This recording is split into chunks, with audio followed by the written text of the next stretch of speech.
Yeah. Yeah. We back. You know I go by the name of Boxingego. Smash the like button.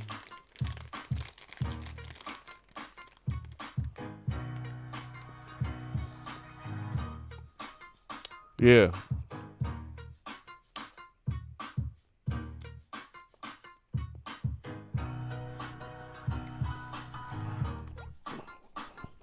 Man, we coming.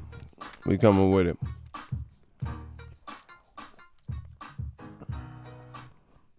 Let's get it, bro. We got some stuff to talk about. Damn, this muffin is hitting. This muffin is hella good.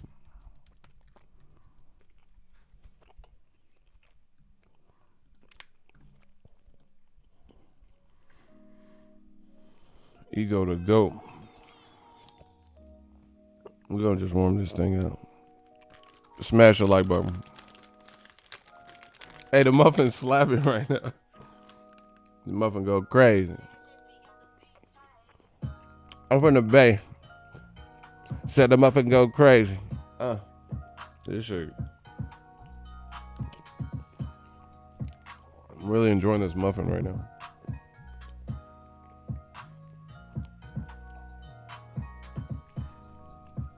Nick, what's up? DeAndre already let you know. He said we want all the smoke. Hey, the beer looking thick though. Young Thor. I'm on my Thor shit. Looking for your bitch. Your bitch named Whore. I'm on my Thor shit.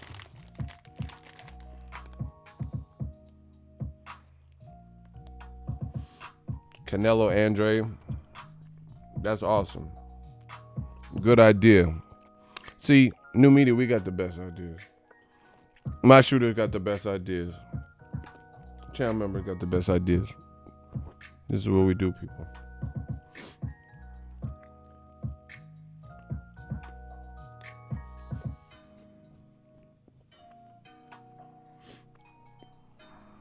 Oh, I can't wait. I can't wait to have this show.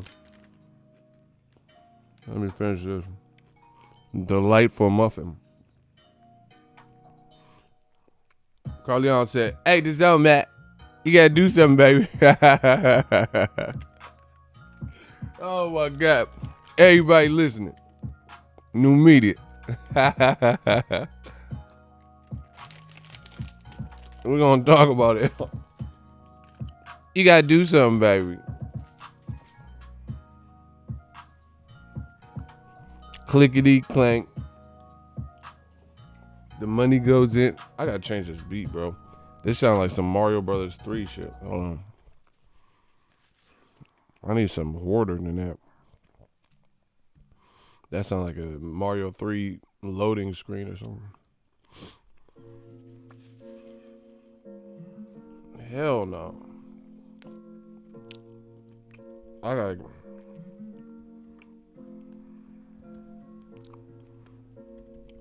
See, that's why I go back to my old school shit, bro. I need a beat that's gonna wake me up, not to y'all just be on them trap beats and shit, bro. I need something to make me feel this stream. Okay. See? Can you do that to the Beach Boys? Can you do that to the Beach Boys? Hell nah. Now this is my shit. Rest in peace to Prodigy. Your boy Ego, he's like a prodigy in his game, and I come to wreak havoc. I'm letting all the old media have it. You can get it however you want it. We looking for all the smoke.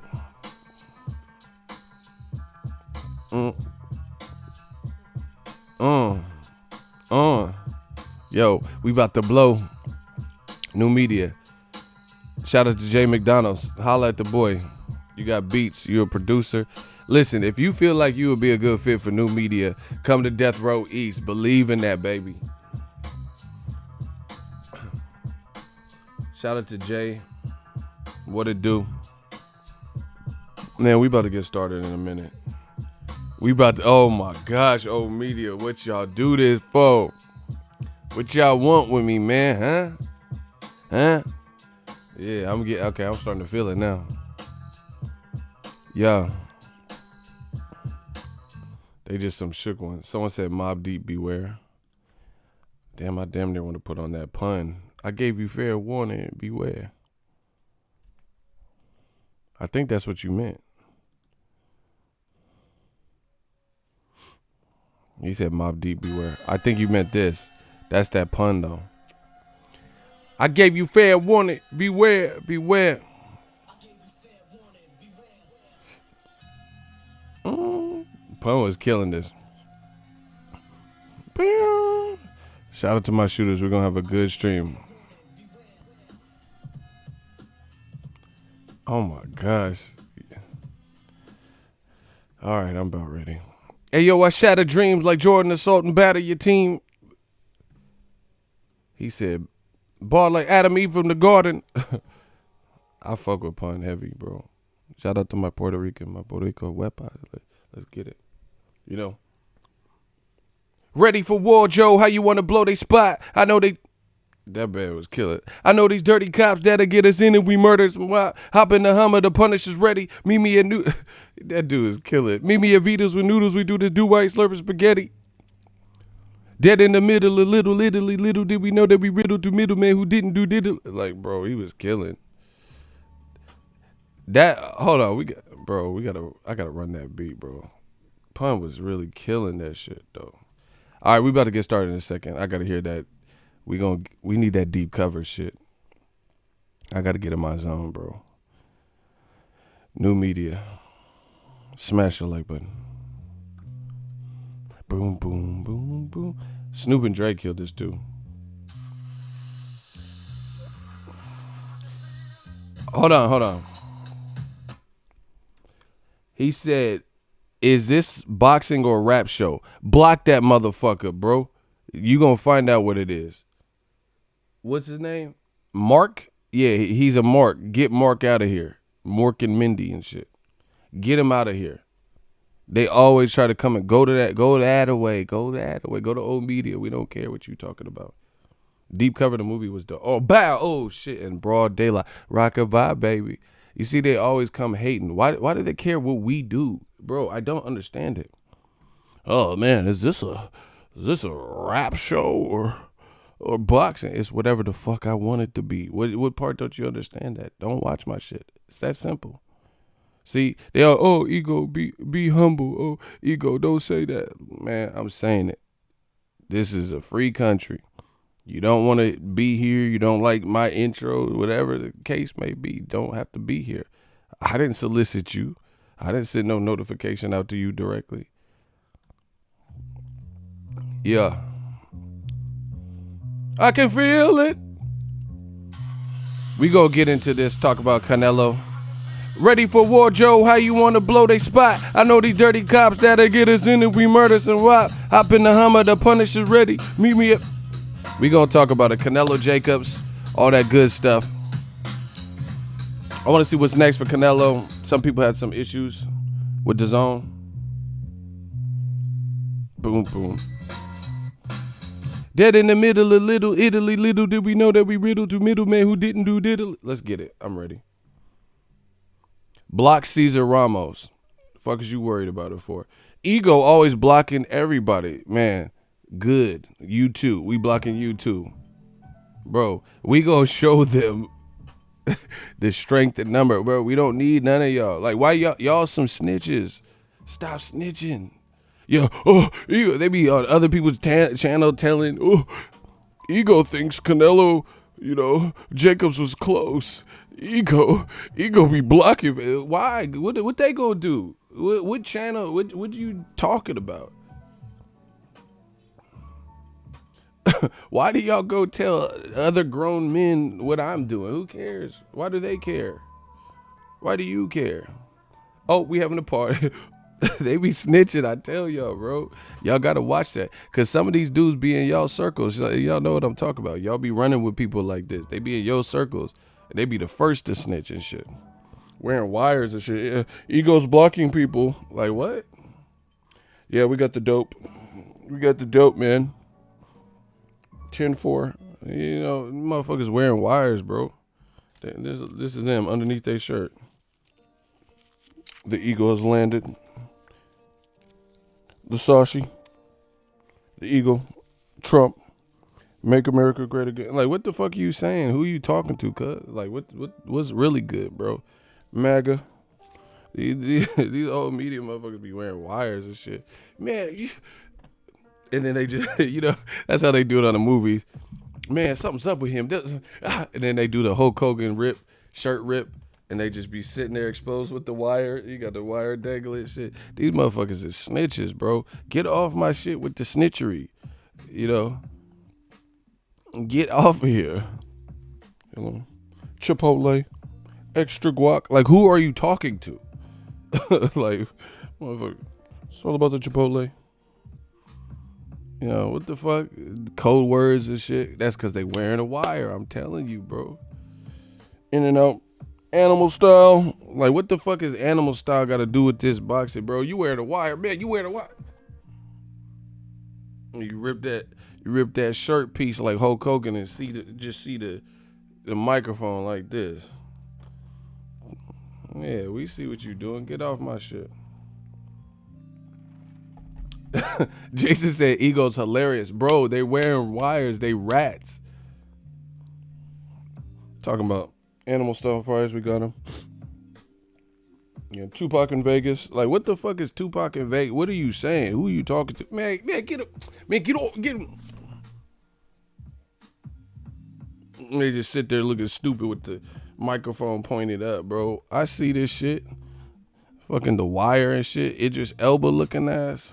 Fuck is you, Stringer Bell looking ass. Fuck is you talking about?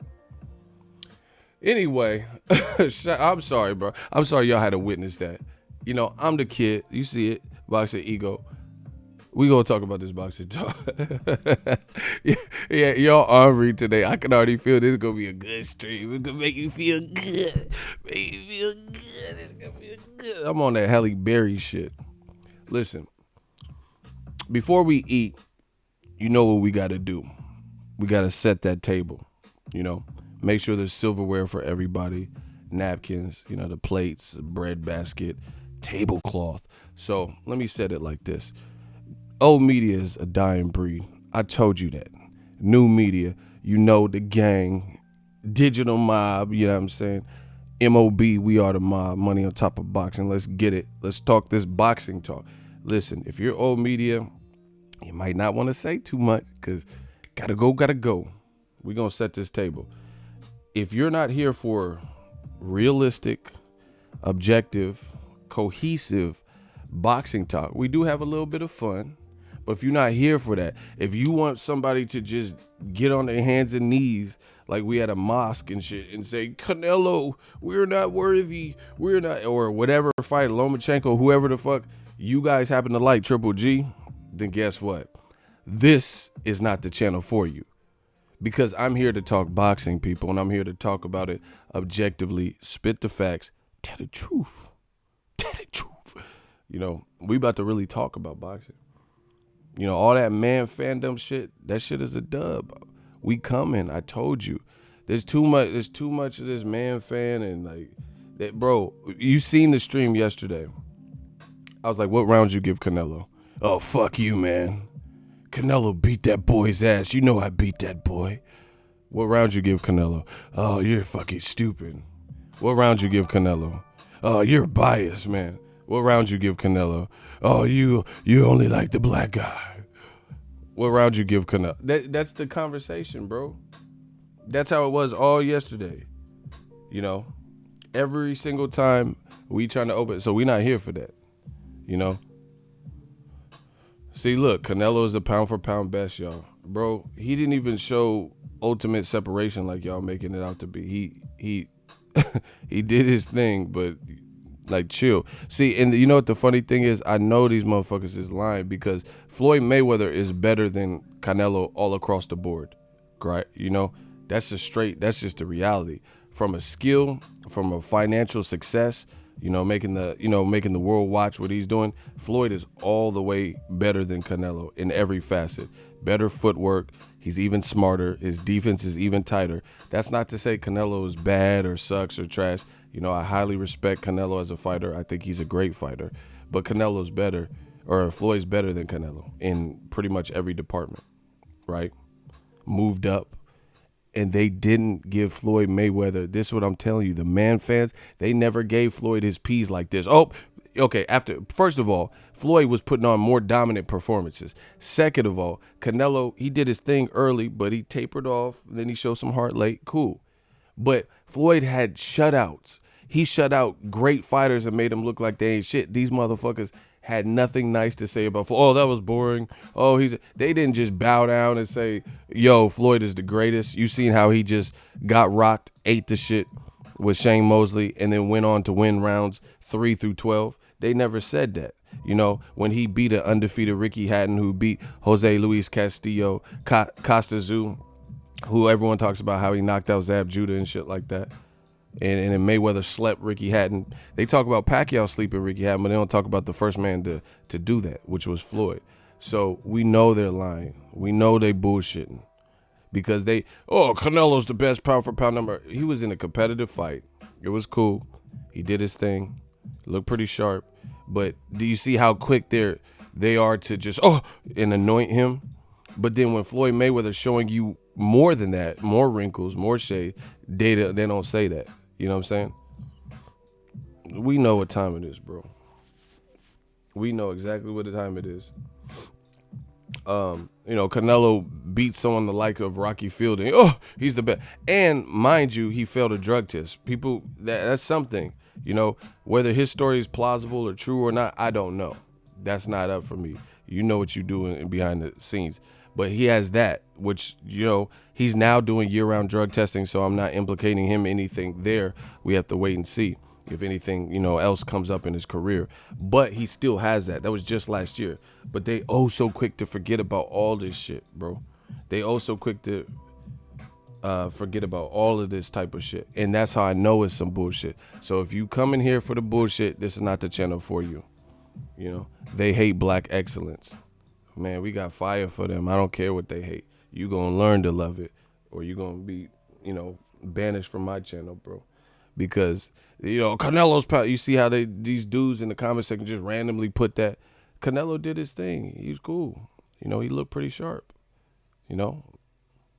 Look, Life Logic. He said, "Fuck you." Block him. See? And you know what the funny thing is? All I have to do is keep telling the truth. And these motherfucking rats and moles and snakes and fakes show their face. So we just do it like a firing line. Rat. And we just wipe them off the map one by one, get them out the chat. I love when they get in their feelings because it makes it easier for us and my shooters to spot who they are, to remove them. They are part of the problem here.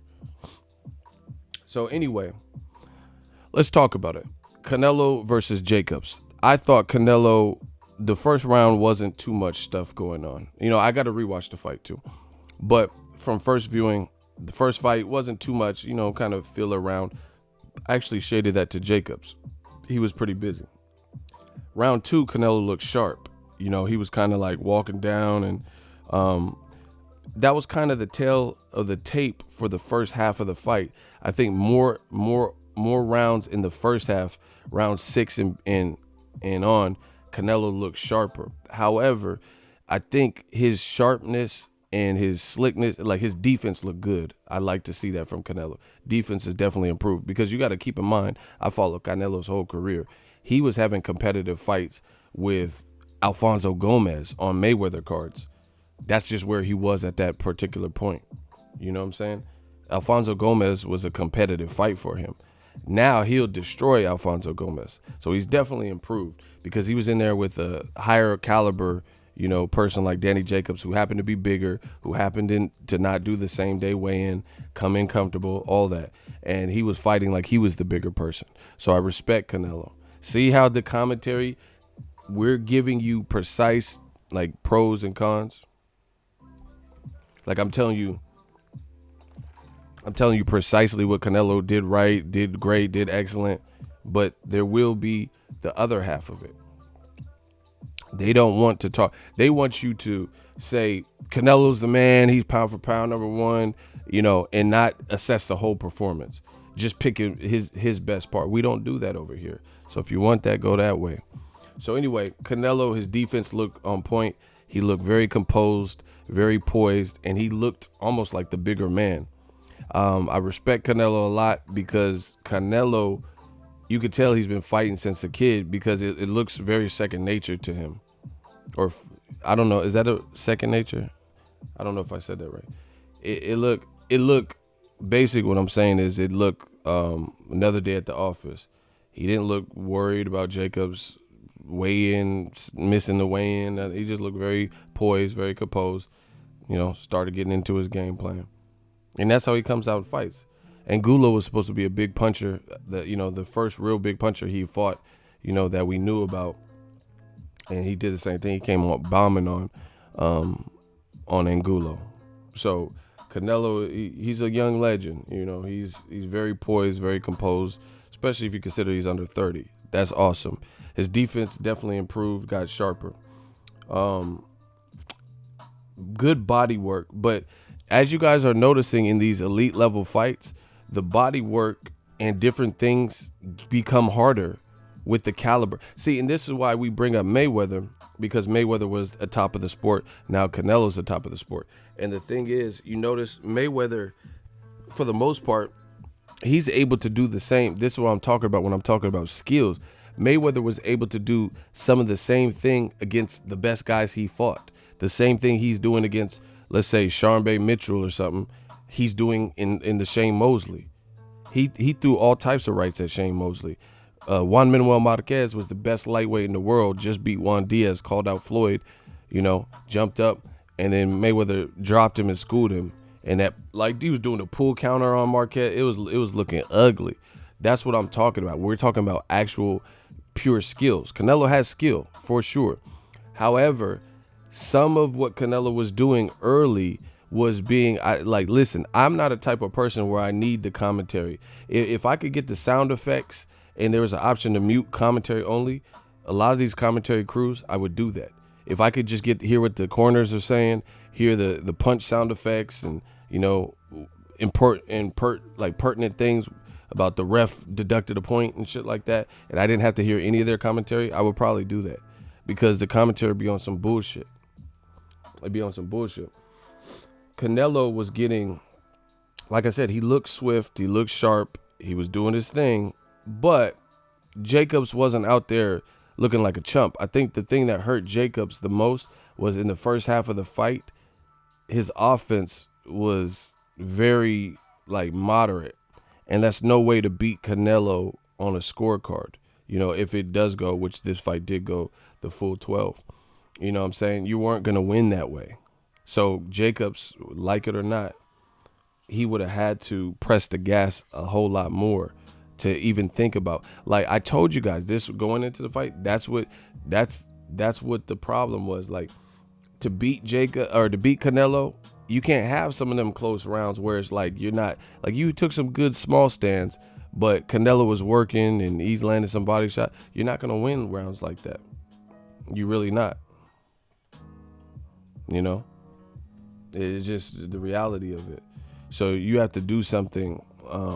If they gave Canelo Mayweather and a judge had it a draw, then based on all I've seen with Canelo scoring, that's not going to be good enough. You'd have to do something like drop him, which he has a beard. You have to be able to put something together. And Jacob simply was too hesitant, and he wasn't picking his shots and working. I think both fighters should have went to the body a lot more, especially Jacobs. He's a taller man. I know he has good body work.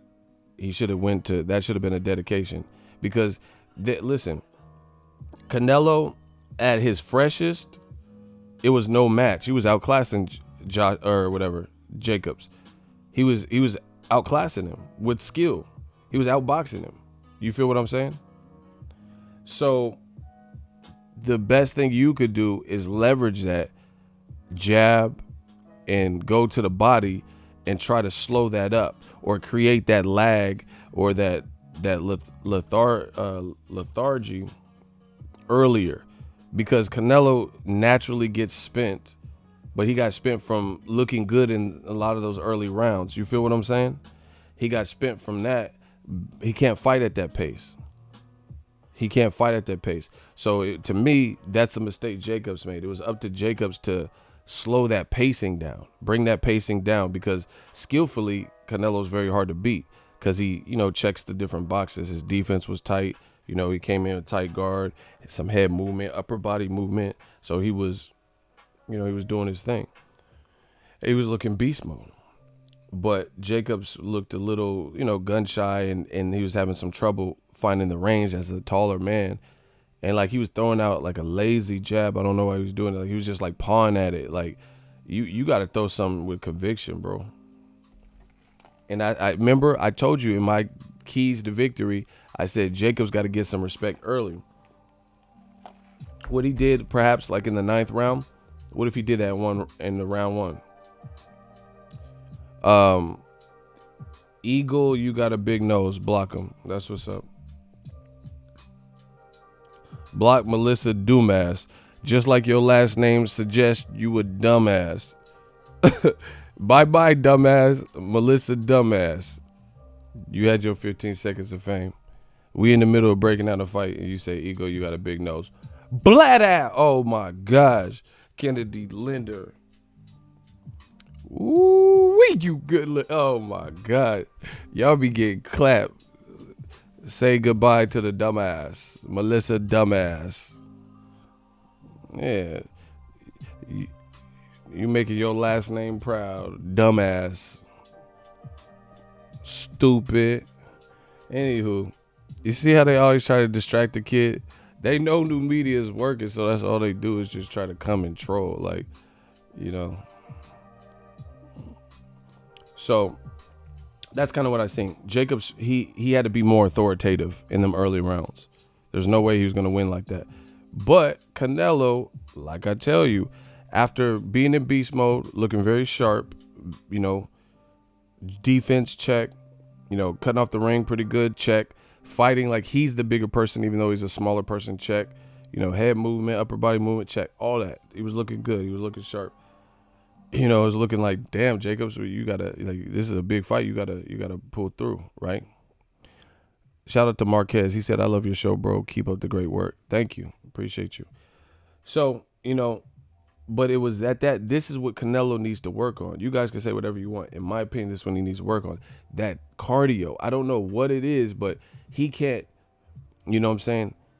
He cannot operate at that type of pace, which wasn't even anything crazy. Right? It wasn't like he was like I've seen guys his size throw about that many punches and they don't look like that in the tail end of fights, in the middle of the fight. His gas tank has a hole in it, I'm telling y'all. So he's gonna have to operate that, because it was at that point, block AJ. It was at that point where Canelo actually started to lose more rounds. Like, see, the first rounds were like I think it was 1 and 3 to Jacobs, and then 2, 4, 5, 6, 7 to Canelo. It was something like that. But it wasn't like Jacobs was just beating the fuck out of Canelo or anything. It was just, I like his work, and there's 3 minutes of activity. It's a filler round. Who did the better work? But see, Dazn, we're gonna get to them. They got to work on their commentary, because listen to me. You hear what I'm saying, and then listen to what Dazn is saying. I'm telling you the fight as I seen it, positives for Canelo, things that he, opportunities where he could work on certain things from my view, and the same with Jacobs. I said, hey, Jacobs made this mistake. I'm not just out here. See, that's what I'm saying. It's too much emotion in this game, bro. I'm like a cyborg. I don't have the emotions like y'all have emotions. People, oh, yeah, snitching and telling the other channel, oh, your boy Ego, he said the fight was close. Like, I don't worry about that. I've been in this business for a minute, bro. New media. But that DAZN commentary was horrible because, just like other horrible boxing commentary crews, they try to paint a picture that simply isn't true with the cash cow and all this shit, bro. That makes it worse because now, let's say the fighter watches the fight back. He going it's like a false sense of security. He gonna think he just dominated every second of every round the way the commentators are talking about it. You get what I'm saying? And it wasn't that case. And case in point, the great thing about new media, I keep telling y'all time and time again, y'all can't fuck with us. The shit I'm saying, so immediately after the fight, I do my post fight before I could see anything. And then now you have people who come out the woodwork and they say exactly what I said. The same thing. And it's so funny because that's how you know that new media is leading the pack. Because the crazy shit that people say on old media in the comment section, nobody's corroborating. Kelly Swanson, PR for Floyd Mayweather. She does a ton of PBC work. She's been around boxing and been around business. She even said this. Look, Kelly Swanson, Brian Kinney needs to take a plane. Hold on. I'm going to get to that in a second. Shout out to Jonathan Guy. So PR Kelly Swanson, who works with Floyd directly and has been around boxing. She's around the biggest fights.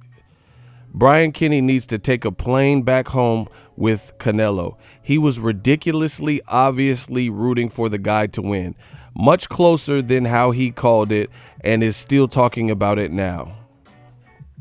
Once again, new media. You have different people, different races, different genders, different ages, different, approaches to the game, whatever, and they saying what new media is saying. You guys say all this lunacy and, oh, you this and that, and you only like black fighters, but there's people like Kelly Swanson who just said the same thing. You guys can't, them old tricks don't work anymore. That simpleton shit, you guys come with that lazy shit. Instead of telling what we said wrong, they try to fall back on stuff like that. And that's why I'm gonna make it a point each and every day to put y'all in the ground, bro.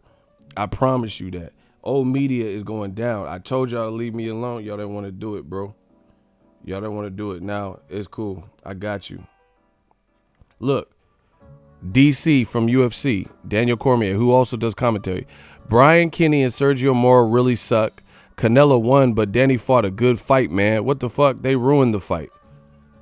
He was so appalled by the commentary.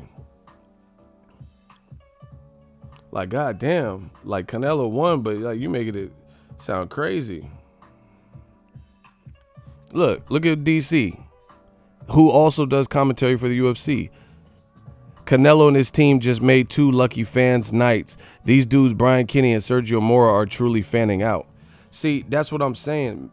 In this game, this new media game, I'm 10 toes down. I don't care. I don't care what nobody else is saying because I stand on my own too.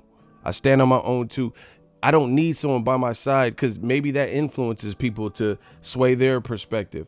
I'm in my own isolated box. I watch the fight. I see what I say. And once again, I say my opinions, and now you hear other people speaking out. See, it's over for you guys. Old media is over for you guys. I'm trying to tell you, here's why. Because the little tactics and tricks and racism and ignorance and different shit y'all spew out, our voice is getting louder and bigger and bigger. Now you have people speaking out. There's strength in numbers. I tell you guys this all the time. There's strength in numbers. The more we unite and, stand up for what's right and say, okay, Canelo did his thing, but he flattened out. Then Jacobs came on, and be objective and give objective commentary and stuff. The more these motherfuckers have nothing to stand on. See, when I say it, because I'm always on the front line of all these issues. Y'all motherfuckers said Wilder is an idiot for not taking $12.5 million to fight Joshua. Fast forward to the future, Dazn offered him $20 million to fight Dominic Breazeale and a $100 million contract. So should he have taken the 12.5? But I'm always on the front line with all these issues, every single one of them. And I say it before it becomes popular to say. I'm the originator. I'm the innovator. I'm the one saying this when it's risky to say it. And like a true boss, this is what I do, 10 toes down. I express my concerns with Dazn. I told you my concerns with Dazn. I told you that, hey, they should straighten up on this. Hey, they should fix this. Hey, I had Dazn and it was buffering. You know, Tyson Fury Wilder, same thing. I told you. I was like, man, that fight was closer than a lot of people were saying. I had it a draw personally. They say, oh, you're a fucking idiot. You're just going for Wilder. Oh, you just love Wilder. Then you start hearing Freddie Roach saying, oh, yeah, okay, it could have been a draw. You know? Same thing with this fight. I say it's close. Motherfuckers, oh, cancel your channel. You suck. All that rah shit. I don't know if y'all drunk. Some people said I was drunk. I wasn't drunk. I feel great. And I'm still like, see, listen. The stuff I'm saying, the stuff I said yesterday is no different than what I'm saying today. You know, and that's the point. That's why old media is going down, because you guys don't, your voice is you losing your voice like Ariel and shit. You know, Little Mermaid shit. You don't have no voice. Nobody respects you. Nobody fucks with you. Nobody sends you super chat. Nobody donates. You don't got channel members. You don't got the persona and the charisma and personality. They have nothing, bro. And on top of that, on top of everything else I just said, your opinions suck. And they're not objective. And they're highly slighted. See, they say the same shit to me because they're the ops. So, of course, they're going to say the same thing. But like I said, it's not about that, because you can see people in this industry who feel the same type of way. So I say, hey, I wasn't feeling that DAZN commentary. That was egregious. Now you hear Kelly Swanson saying it. Now you hear DC saying it. Now you hear fans in the comment section right now saying it. Bro, I know they mad. They punching air because they losing. They losing everything that they thought they were working hard for. And we just keep coming up. You know, why would Danny Cormier, just because his name's Daniel and Daniel Jacobs, what reason would he have to just watch a Canelo Jacobs fight and be off put by the commentary? Why? It's not even his sport, you know? Look, Cormier was getting active on there. He said, man, what happened with Danny Jacobs' walkout? He started walking out and then had to pause and all this weird stuff. He said that would mess with a fighter for sure. As he's walking to the ring, he had to stop and just wait there. You know, it was chaotic. It was, you know, it was really weird. Really weird. Look, Cormier was getting busy. Shout out to DC. I think he's from the Bay too. I think he's from San Jose. Why are they talking as if Danny Jacobs is getting washed out? I believe these are close rounds. New media, bro. I don't know what else we need to keep doing to keep proving. Like I said, first of all, I don't even really care about the fight. The fight didn't live up to my expectations in my head. I thought it was going to be more like, oh shit, like instant classic. It was really just a high-speed chess match.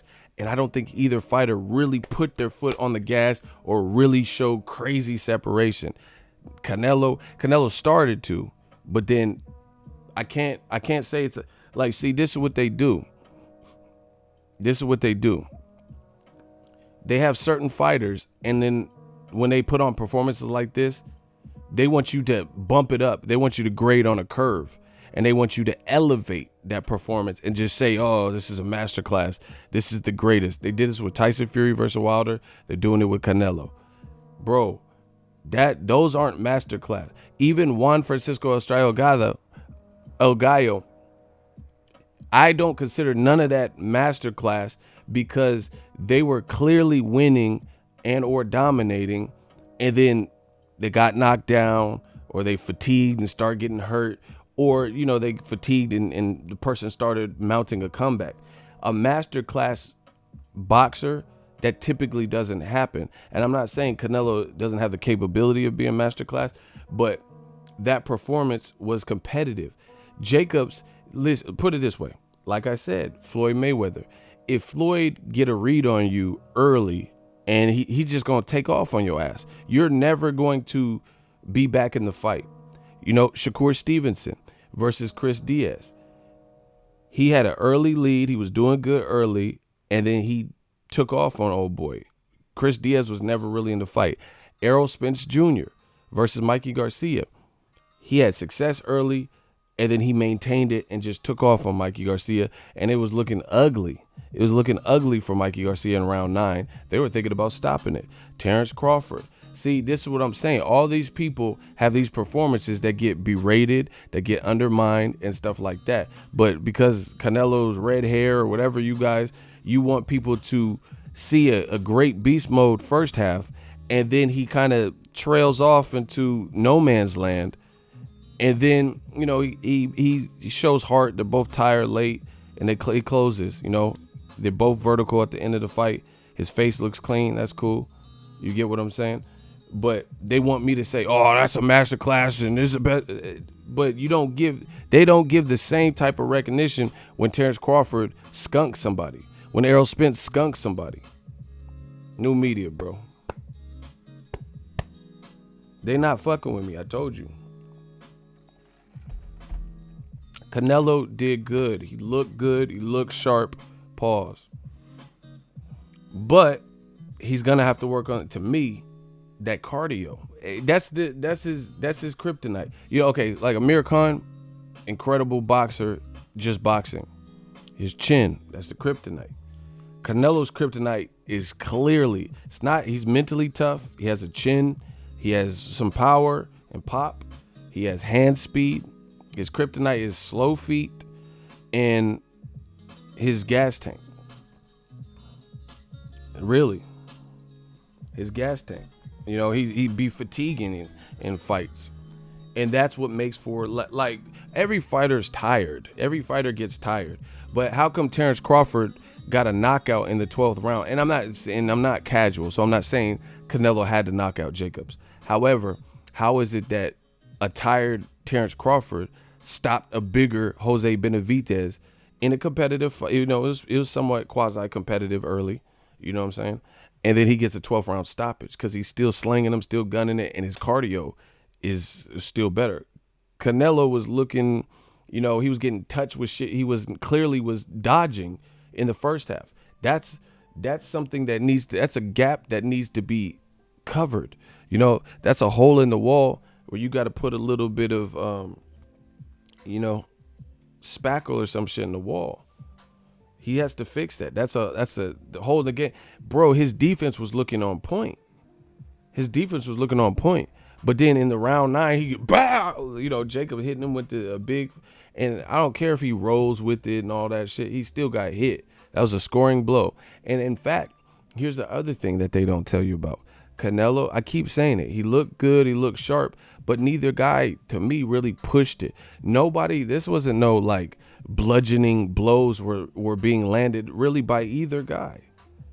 And that's because they're both complete fighters, pretty well-rounded. Both have defense. Both guys, have some wherewithal, so they're not just walking into unnecessary shots if they can't. Block Victor. I'm not arguing with these dudes, bro. He said everyone gets hit. So, okay, hold on. Before you block him, name a time Floyd Mayweather got hit in the 9th, 10th round when he was putting on a masterclass performance like Canelo getting blasted with one single shot in the 9th round. Victor. We'll see who knows boxing. So, name Floyd. Oh, damn, Real Brother already got him. These dudes, this is the game that they try to play. They try to play semantic. Everybody gets hit. No shit. It's boxing, Captain Obvious. I know everyone gets hit. But what I'm saying, the point I'm making, Mikey Garcia was still trying. Yeah, you in the hot seat. Bro. Victor. So name a time, like, after the 8th round or so where Floyd was dominating somebody and he got blasted.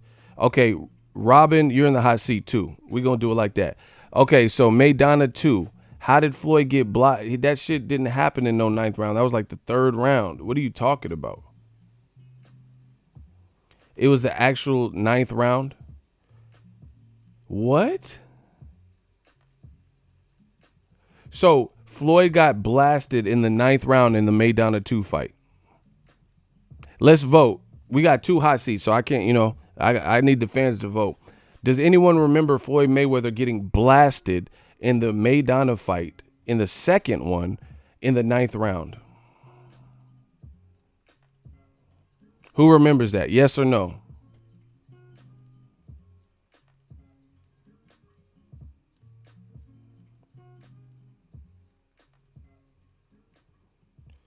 Mayweather rocked Maidana by hitting him in the stomach.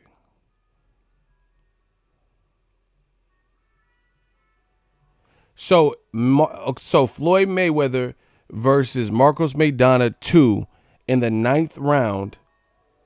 Floyd got rocked. These dudes, bro. What? Bro, he got hit with a shit that knocked his fake tooth out in like the 3rd round. That was what my listen. Hey, bro, I'm going one by one. We blocking all these motherfuckers, bro. Cause what are you talking about? They talking about in the 9th round. Nobody remembers that, but you guys. Listen, shooters. Everybody that said yeah, go block all of them, bro. They're lying. Somebody said he got rocked with a body shot, bro. Maidana's not even like a phenomenal body puncher. What are you talking about? Floyd got rocked with a body shot. Bro, shooters, go. I'm not. Nah, bro. We need some justice back in this motherfucker, bro. Shooters, go one by one, and everybody say yes. Everybody say he got rocked by body shot and some stupid shit. They gotta go, bro. They're trying to say, see, bro, new media, just so you guys know, it's a real war going on. It's a real war going on, bro. They are so desperate that they just make up stuff. Mayweather got blasted, yes, in the 3rd round. He got caught. Maidana jabbed over his jab or some shit, and bow, hit him, and Floyd was like, and then the bell rang. Yeah, but that was like the 3rd round, bro. They said in the 9th or later. Come on, these dudes, they just saying whatever, bro. Shooters, block every single one that said that. I'll give y'all some time. Bro, I refuse. I don't care if we get down to 20 people in my streams. I really don't. I refuse to allow them to have light on my channel with that old media bullshit. It's pure emotion and conjecture. They know the fuck they... Bro, let's, like, you know what I'm saying? We should play a game. I'm going to get some of the Samoans from out in Vallejo, and they're going to watch Mayweather versus Maidana 2 with you. And we got some big Samoans out here, bro. If Mayweather doesn't get rocked with whatever shot you're talking about, they get to slap you in the face. If he does get rocked horrifically in the 9th round in the 2nd Maidana fight or whatever you talk about, you get to slap them. How about that? Man, these Samoans will slap your face off. Smack you down, bro. These dudes just be lying. It's sad. It's really and truly sad. Like, bro, listen, to me, it's not even that serious. I don't have to be right that bad where I gotta lie to myself and lie in the mirror or troll or whatever the fuck y'all doing. It's not even that serious, bro. These dudes, yeah, actually, man, Mayweather versus Mosley. Mosley destroyed him in the 11th. What are you talking about, bro? That's sad, bro. Anyway, they want you to act like Canelo. You know, he's the face of boxing, which he is. That's cool. But he's not above. There's no fighter who's above a critique. But they want certain fighters to. They want certain fighters to be like, you know, some Donald Trump shit. You can't impeach me. Like, I'm the president. No. Canelo, just like anyone else. And like I said, the funny thing is, oftentimes you see black fighters and they skunk people, and there's still, you see more when a black fighter has a shutout against good opposition, you see more critique on his performance than Canelo, who started off very clever, very crafty, very sharp, very educated, very poised, very composed, and was beasting. And then he, for whatever reason, couldn't maintain that. And then he started losing some rounds, and it made the fight closer. There's more credit given for that than Crawford destroying Victor Postal. You get what I'm saying? And dropping him like 2-3 times and shutting him out, a fellow champion. That's what you see. You know, Errol Spence dominates Mikey Garcia. You'll see more praise for Canelo for that. you know, and they want you to say it's masterclass. That's not masterclass. He didn't just go in there and break Danny Jacobs off. Dimitri Perot did better, you know. Triple G, I can't say he did better, but he got a knockdown, you know what I'm saying? But it was still, you know, it wasn't like this. People making it like this. It was just this legendary, like Canelo gave Jacobs no room to breathe. Shout out to Compton, bro. Shout out to Compton. We on that Cali shit. We on this Cali time. We gonna show these motherfuckers how Cali do it. You know, it was a competitive fight. That's my only thing. And like 7-5 for Canelo, cool. You know, maybe depending on how you score some rounds, 7-5 Jacobs, maybe a draw. You know, these things aren't. These dudes are so emotional. Like I keep telling you, they're so emotional. They don't understand the ignorance of what they're saying. Like it's like a motherfucker who can't spell, and they spell which. You know, like hey, which one? It's supposed to be WHICH, and they'll spell it like witch on a broom, and you be like, hey, what is this? And they don't see it because they don't know how to spell. So they don't even have the wherewithal to know that they spelled it wrong. And that's what you're talking about. You know, you're like, hey, bro, what did you just write? You said, which one? And you spelled it like this, you know. They don't even know the error of their ways. That's what I'm saying. That's how it is in boxing. These motherfuckers, I said the fight was kind of drawish. I could see even a draw just because Canelo gave up some like mid-round, blah, blah, blah. Not like, oh, Canelo's a king and we can't score a fight accordingly. And people, oh, you lost it, blah, blah, blah. Oh, Canelo clearly won 7-5. Bitch, that's a difference of 1 round. That's a difference of 1 round. But they don't even know that. These dudes are so stupid in the comments. They don't even know that. You're like, oh, fuck no. Hell no. Canelo dominated. No way it was a draw. How'd you have it? 7-5? Yeah, we talking about 1 round difference. But they don't know that. That's what I say. They don't know the error of their ways. Okay, God Bliss. Canelo won 8 rounds. What 8 rounds did you give Canelo? You're up. I got to do the super chats in groups because we balling. We getting too many super chats. So it stops from the flow of the conversation. So I'm just going to do them in groups because they sending too many super chats for the kid. So I'm just going to do them so I could do groups at a time. God Bliss, I guess you score by thrown punches, not accuracy. Bro, no. Tell me what rounds. No, don't try to summarize it. Tell me what rounds. All you have to do is type the rounds. Good luck. God bless. Don't tell me 6 of the 7 first. This ain't no, statistic. You talking about 6 of the first 7. Which rounds?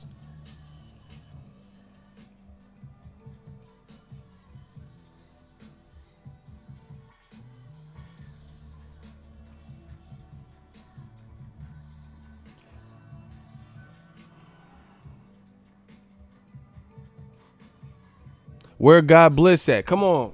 We ready. New media. Where you at?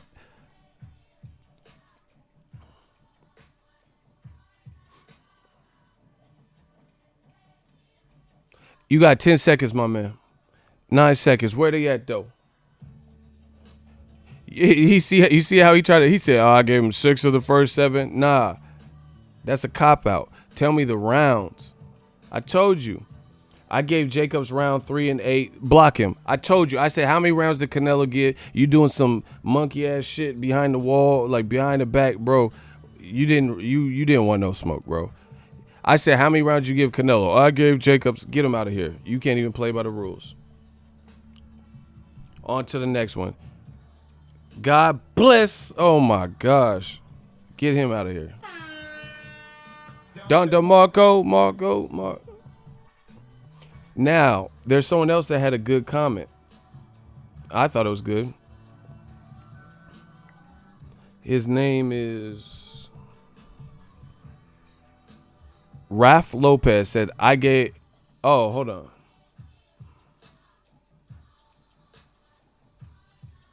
No, hold on. I seen it. Where did he delete his shit and change it? Yeah, Raf Lopez said I gave Canelo 1, 3, 8, 9, and 11. Guess what? My scorecard was just like that, but I gave Jacobs round 10. Go watch round. That's 5 rounds that you just gave him, Raf Lopez. That's 5 rounds, and those were pretty close to the ones that I remember Jacobs winning. And I gave round 10 to Jacobs because that was a competitive close round, but I shaded it to Jacobs. So once again, these dudes don't even understand. Block Franco Bradshaw.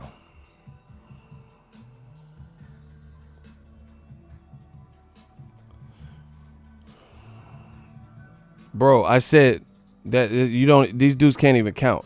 He said 5 rounds, and I said plus I gave him 10. That's 6. That doesn't mean Jacobs won. That would be a draw. You fool. You infidel. He said 5. I said, yeah, that's my 5 sounded just like that. Plus I gave Jacobs the 10. That's 6 rounds out of 12. I ain't the smartest brother in the world, but 12 divided by 2 is 6. So, once again, a draw, like I said, is not out of the question. If you gave Canelo 7-5, I ain't mad. You ain't never heard. See, this is what I'm saying. Listen to what I'm saying. Listen to how reasonable the commentary is. I don't care if you had Canelo winning, because Jacobs, he was up against it, and them early rounds, he didn't do himself no favors. Man, I'm sick of these infidels, bro. You foolish infidels. I'm on some Thanos shit for real, bro. New media.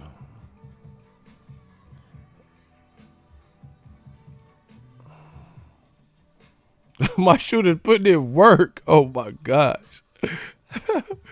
Bro, they put in work. They angry as fuck. They mad, bro. Anyway, like I said, the fight, first of all, the fight wasn't what I thought it was going to be a little bit more.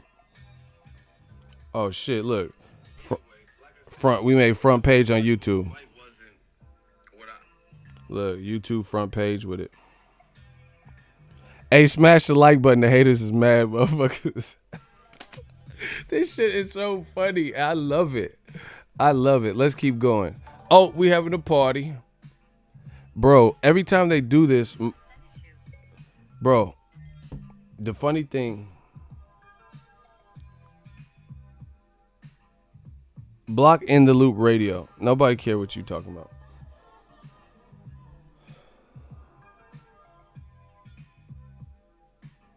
The fight was competitive, bottom line. Just look at how people scored. Killer Z said, I gave Canelo 1, 2, 4, 5, 6, and the 12th. Okay, I gave Canelo the 12th. And I gave Jacobs the 11th.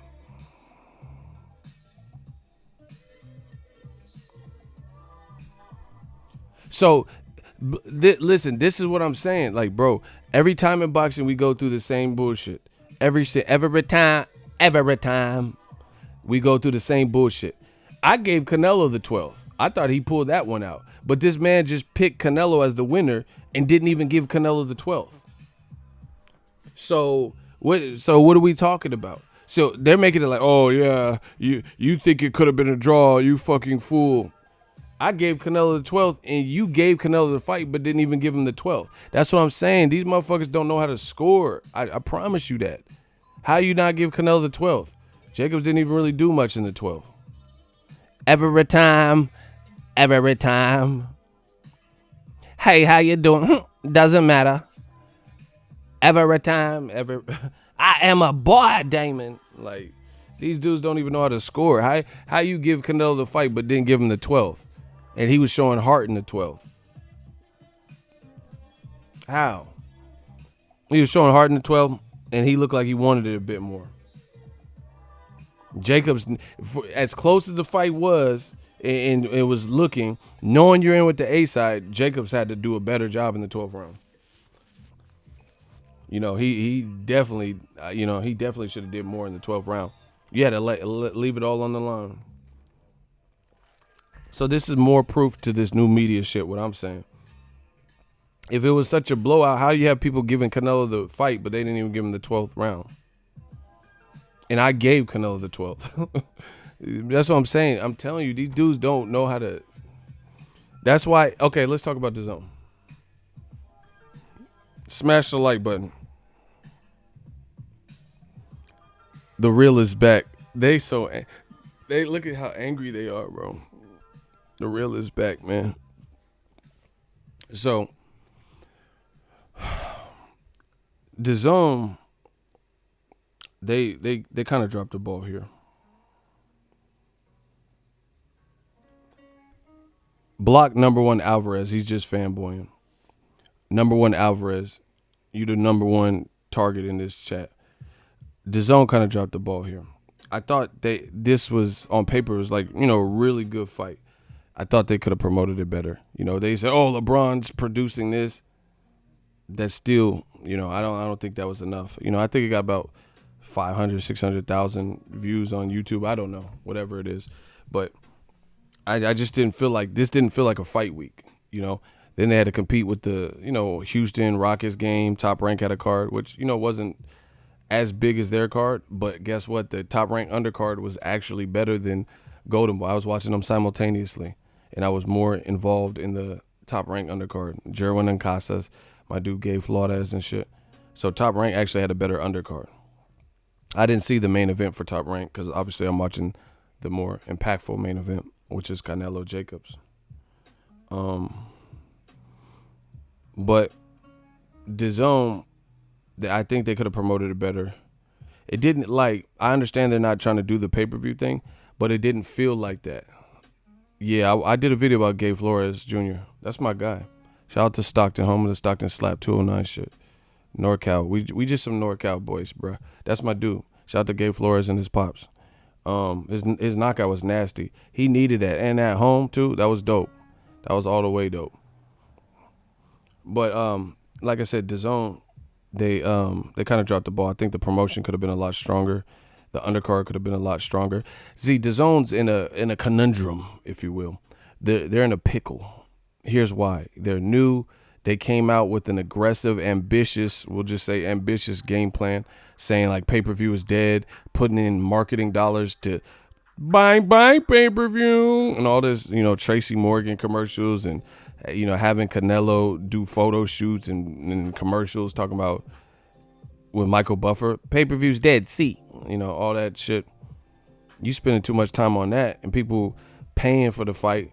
I made a video about it, but people said they were paying, couldn't access it, saying they couldn't log in and got locked. They tried to live chat with somebody, but it said no agents are available. This is a big fight. You have to anticipate these things. Even pay-per-view. Sometimes pay-per-view gets jammed up, bro. Boxingego, DAZN should hire you, bro. I already told you, bro.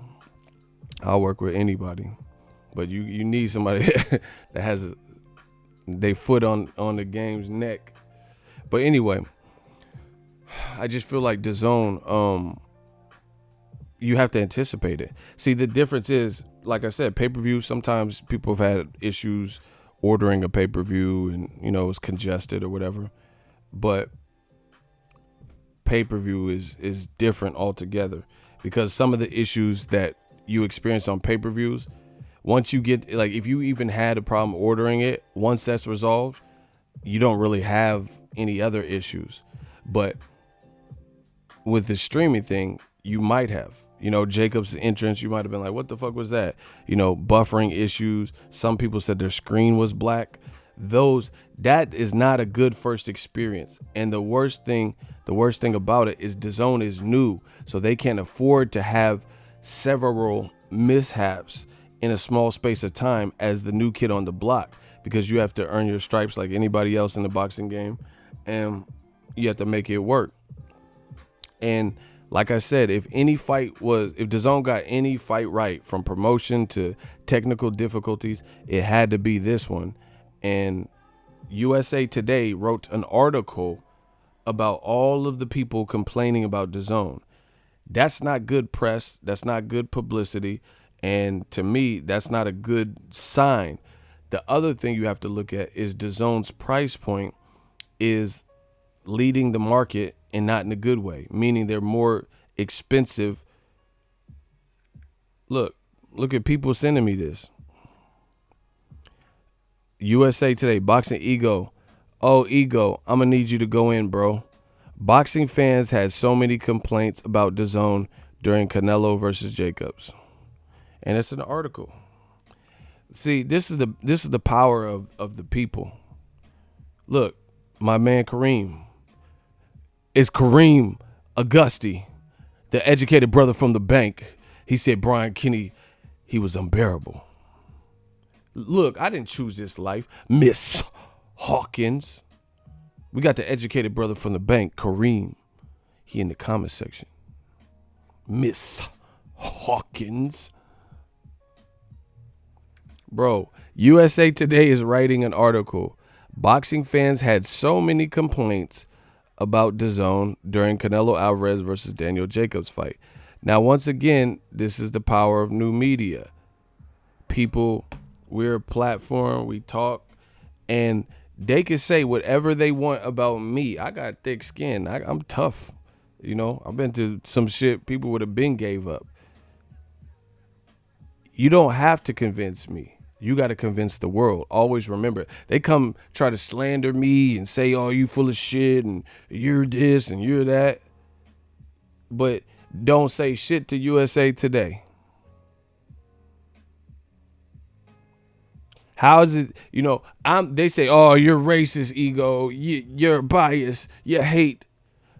But ain't got 2 words to say to USA Today, who wrote a whole ass article. Look, let me see if I can look. They wrote a whole ass article. It had 5,000 shares, 5,000 plus shares on the article. So obviously they have a built-in fan base. That's not a good thing. And that's what I'm saying. DAZN should have anticipated moments like this and been ready for it. So people, look, they cited their sources. Look, people are saying, hey, I paid and there's a payment error. Look, he got a verified page, Cole Wright with the NFL. Looks like DAZN USA out here trying to gank folks on fight night. I just paid for the app. They taking the loot out of my bank account, and this is what I'm seeing. Y'all better stop half-stepping and get your head in the game like now, or else give me back my cash. So you got a verified person from the NFL who said they tried to order DAZN.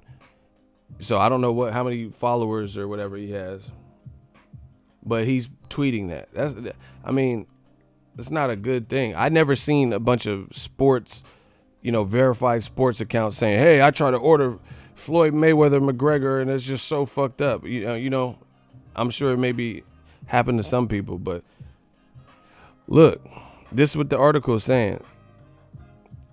They screwed us over too. This is as far as I could get after paying for the app. Look, and the article is showing all the people who had issues and shit. Hey, DAZN, need to watch this fight, but I can't access my account. It says a payment error, but my credit card was charged. We used your contact page, but time is running out, is running short. Help. Look, payment error. How's it a payment error, but then they took the money out your account? That doesn't look. This is the article, so don't blame Ego. I didn't write this. DAZN, you suck. Here I am throwing the money at you, and I can't even sign up. Something went wrong. Not a good look, people.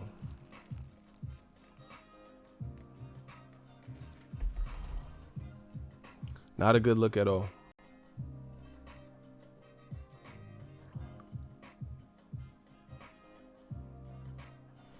And that's what I'm saying.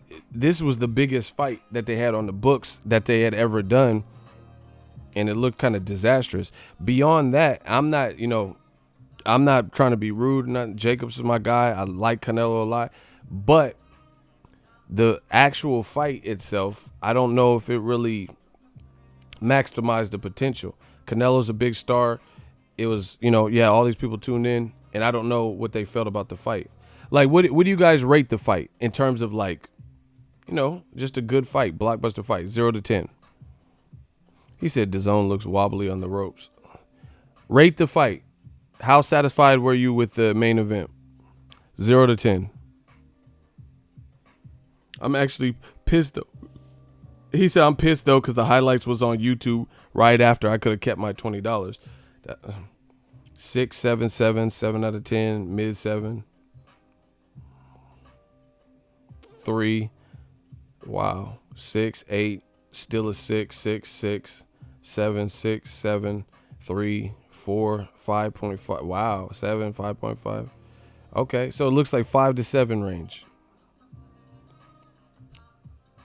I don't know. The medium 3s and 4s and shit is going 5. It was a bit lackluster. That's what I'm saying. So like the fight itself, I don't know if it was like, just the thing, and then people had mishaps and stuff like that. And then like let's talk about the DAZN commentary. Brian Kenny, he should be ashamed of that. Like that, bro, that fanboy and shit. Hold on. Someone else is coming. Look at this. They fucked up his whole entrance. You ain't Showtime, Dazn.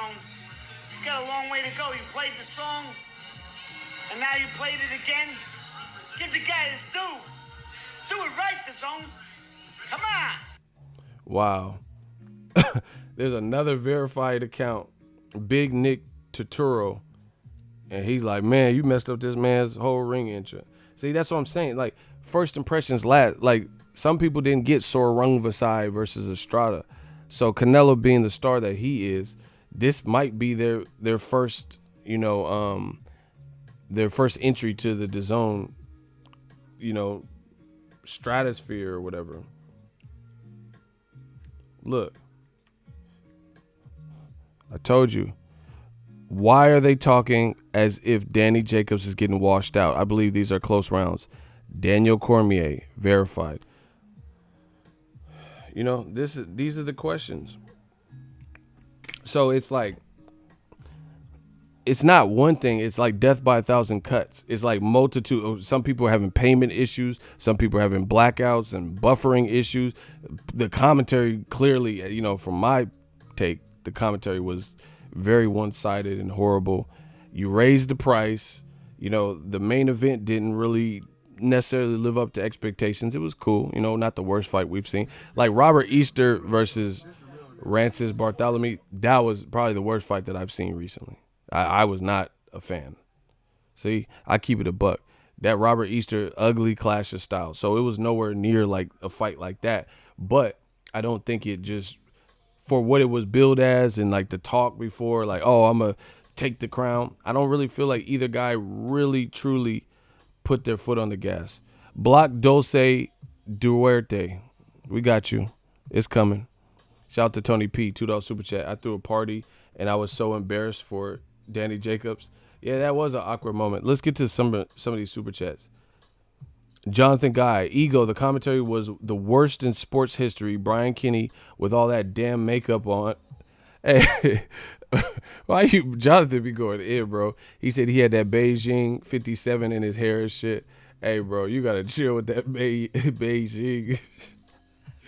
Justin Taylor said post-fight Brian Kenny talked about how he said multiple times that round was won by the champion Canelo. Sergio said he wrote a note to Kenny saying they both are champs. That's what I'm saying. People they just say whatever, bro. I threw a party and I was embarrassed. Shout out to y'all for the super chats. Hey, what was Sugar? Where's Sugar Ray Leonard? I thought he was cool with Golden Boy and all that, and he said Errol Spence was gonna lose. Where was he at?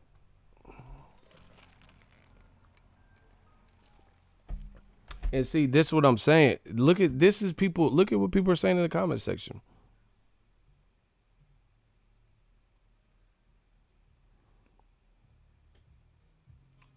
Yeah, Sugar Ray wasn't there either. Bro, it's just crazy. But like the comment, and see, this is what I told you. New media is here. Whether y'all think this is a game, y'all think I'll just be jawsing or some shit, selling wolf tickets. Hey, Ego, I might fuck around and send you $100 in super chats, but I'm always working and I don't be knowing how to send super chats, man. My bad. Envy, it's all good, you know. Man, trust me, Eagles Army showed out. I'm so glad I didn't go to Vegas because, you know, we came up. We had that one day where it was just really, really crazy. And then it's been very consistent with the super chat. So it's no bother. But anyway, if you see the $sign on your device, you could send a super chat like that. You definitely deserve them. You are literally the best boxing channel on YouTube. Nobody compares. I appreciate you, bro. Man, we're just changing the game. Like, you know, some people live in fear and like they're not gonna say these things. They like that's not me. That's not who I am. That's not what I represent. You know, Canelo did good. He did very good, but I can't say it's a masterclass because a masterclass is gonna pull away on your ass. And I thought if he kept the same tone that he had in round 3 and 4, 5, all that, and wasn't catching big shots and clearly looking fatigued, then I would say the same thing. Ego is professional as fuck. I'm a true professional. I'm a consummate professional. That's why we just keep leveling up. So the commentary is bad, and see, I told you, HBO people, history repeats itself. HBO boxing, I called it. I told you that they were gonna they needed to make some serious changes, or else they did it. They went out the business. I keep telling you guys the same thing. Like that HBO boxing way, you guys got to start respecting America. You got to start respecting American fighters. You got to start calling this shit fair. That old media shit is dead and slowly dying. It's just the reality of it. You know, we don't need you to lie to us. That's the thing. If Canelo was just mopping up Jacobs and he was wobbling, then say that. I'm good. But even if you really look at it, like neither guy, to me, this is my honest opinion, there were no bludgeoning blows really being landed on either fighter.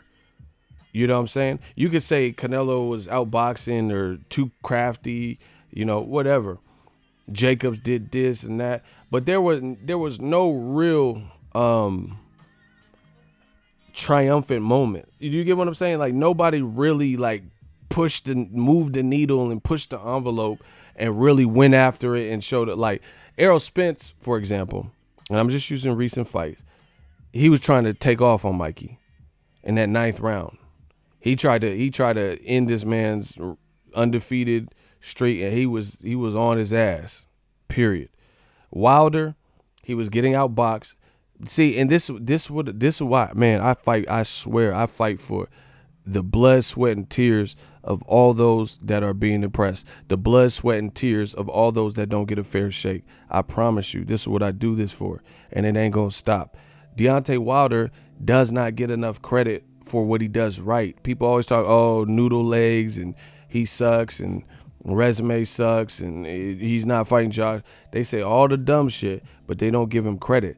That man showed immense heart because guess what? Just like Jacobs was getting outboxed by Canelo, he was getting outboxed by Tyson Fury, and he still, based on his package, what he provides, his attributes, he still turned that fight around when he needed it most with 2 severe knockdowns, especially the one in the 12th.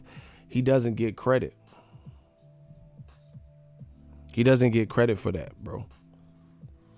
Jacobs and Canelo, neither one of them, in my opinion, really pushed it to solidify like true champion. Like, I'm not saying they didn't fight like champions, but what I'm saying is neither one of them showed immense separation. You know, Canelo started to, but then I can't overlook how he looked in those middle. We never see that with Floyd. Floyd, like I said, Floyd versus Marquez, he dropped him, bow, and then he dropped him early, maybe in the 2nd round. I don't remember off the top of my head, but I remember it was kind of early. Then he started taking off on Marquez, and it was just that's why people got mad and angry with Floyd fights, is because if you ain't really done nothing to Floyd majorly in the 4th round or so, it's about rap, because he got all the data computed. He has the high level skills. He has the defense. He has respectable power, etc. So and then by the fight's end in the Marquez fight, after he got dropped and stuff, Floyd had Marquez looking crazy. Floyd was the bigger man, bro. You're in the hot seat. What the fuck has that got to do with anything? These dudes, I'm telling you, these dudes have bias. Some of them are racist. What does that have to do with that? What is that? He was the bigger man. Bro, he did it versus Canelo. So what are you talking about? Canelo was bigger than him, and in the 11th round, Canelo's punching air, and then Floyd's like this. So what about that? These dudes always try to go against the Don. You can't win this one, bro. You can't win this. But emotions they're beta males, bro. Emotions get the best of them. No, I didn't say you particularly are racist. He said, I'm black. I'm black too, by the way. Bro, I didn't say you were racist. See, these guys have selective hearing. Stop deriving from what you're in the hot seat for.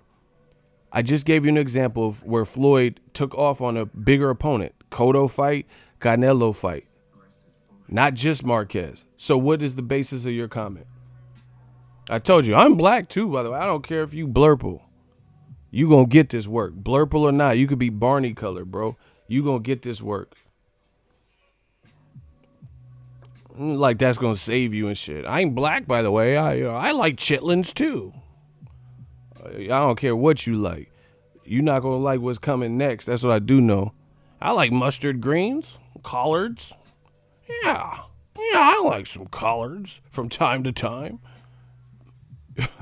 The fuck is you talking about? I eat cornbread, cornbread Earl and me. I'm black. I'm black, by the way.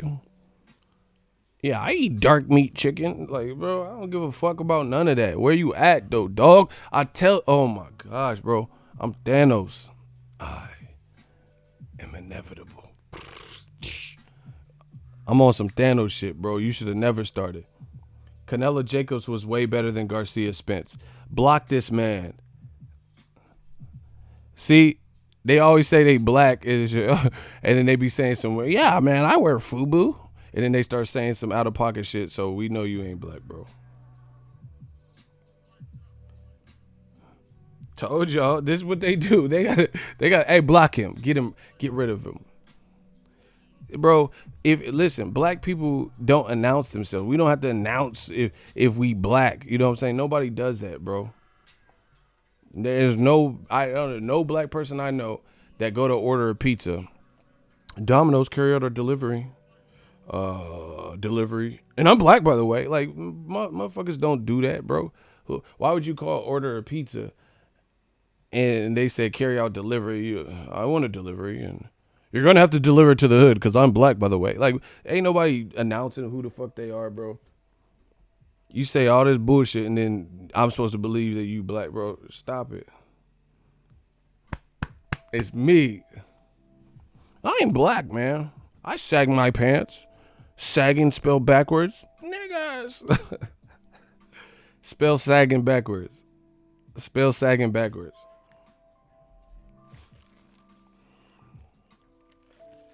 I got dime sacks. I'm black too, by the way. Man, get the fuck up out of here, bro. They always say they black and shit. I like Illmatic. I'm black too, by the way. Like, Illmatic? What the fuck is you talking about, bro? What the fuck is Illmatic got to do with boxing? Y'all just be saying some stupid. I like Nasir. Yeah, I like Illmatic, man. Me and my posse.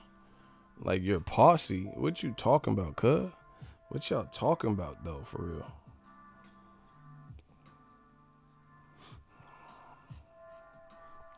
He said, I like Kool-Aid. Yeah, I put extra sugar in my Kool-Aid. I'm black, too. And then they be saying stupid shit, bro. Yeah, I like the Gucci blackface ski mask hoodie. I love H&M, bro. All right. Like, you like Gucci blackface, huh? Yeah, you black. I like Bad Boys 1 and 2 and Martin. Oh, Marty Marr. Shut the fuck up.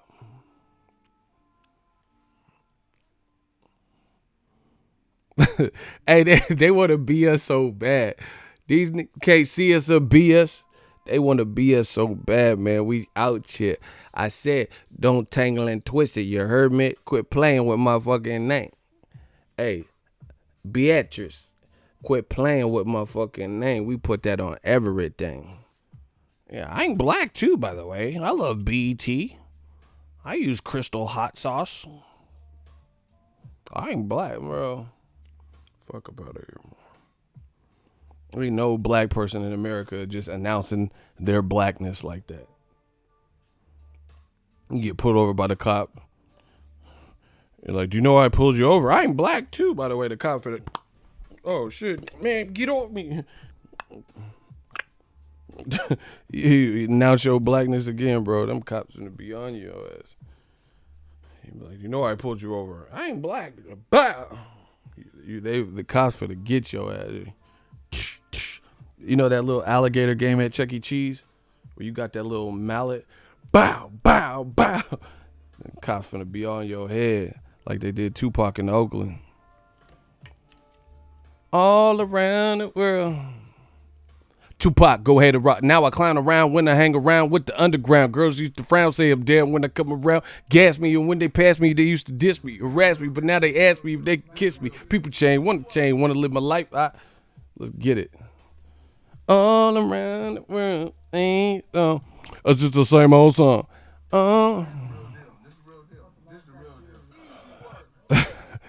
Icy the one. I'm so black. I fried chicken at barbecues. Ardmore, this funnier than Kevin Hart's stand up. Hey, y'all tripping, bro. I like Kevin Hart. I ain't black too,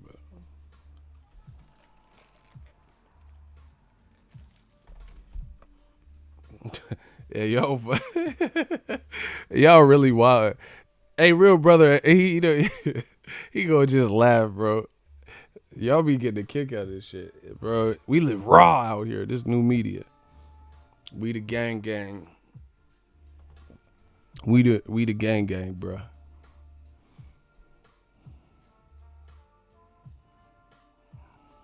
Man, see, I'm glad Icy brought that up. Bro, I do not want to see Canelo versus Triple G3 anytime soon. See, I'm going to show y'all. Hold on. You know, we got to cite our sources. Where the information is coming from. That's what Dazn, they bugging, bro. They keep making the decisions without listening to the fans. Lance Pugmire, Los Angeles Times. Blow. This is from Joseph Markowski, Dazn EVP for North America. Quote, if fans want to see Canelo Triple G3, then that's the fight we want to make. Gennady has to do his part in June, and then we'll convene all parties to speak about September. Bro, fuck that. I know no one wants to see that next.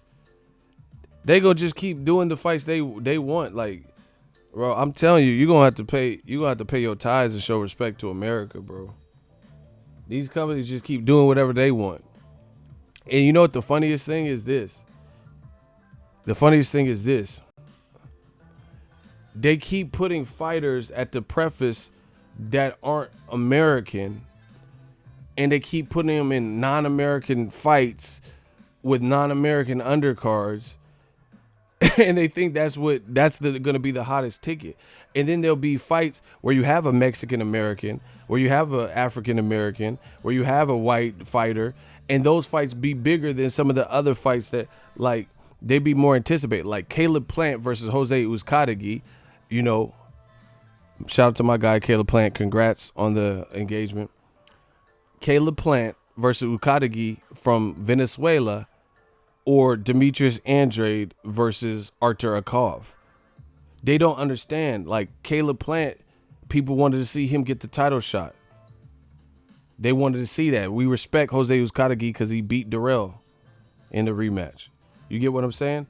They keep feeding you whatever they want. So it's not just about you being from America and another person being from America, but they keep Canelo from Guadalajara, Mexico, and Triple G from Kazakhstan. We've already seen it for 24 rounds.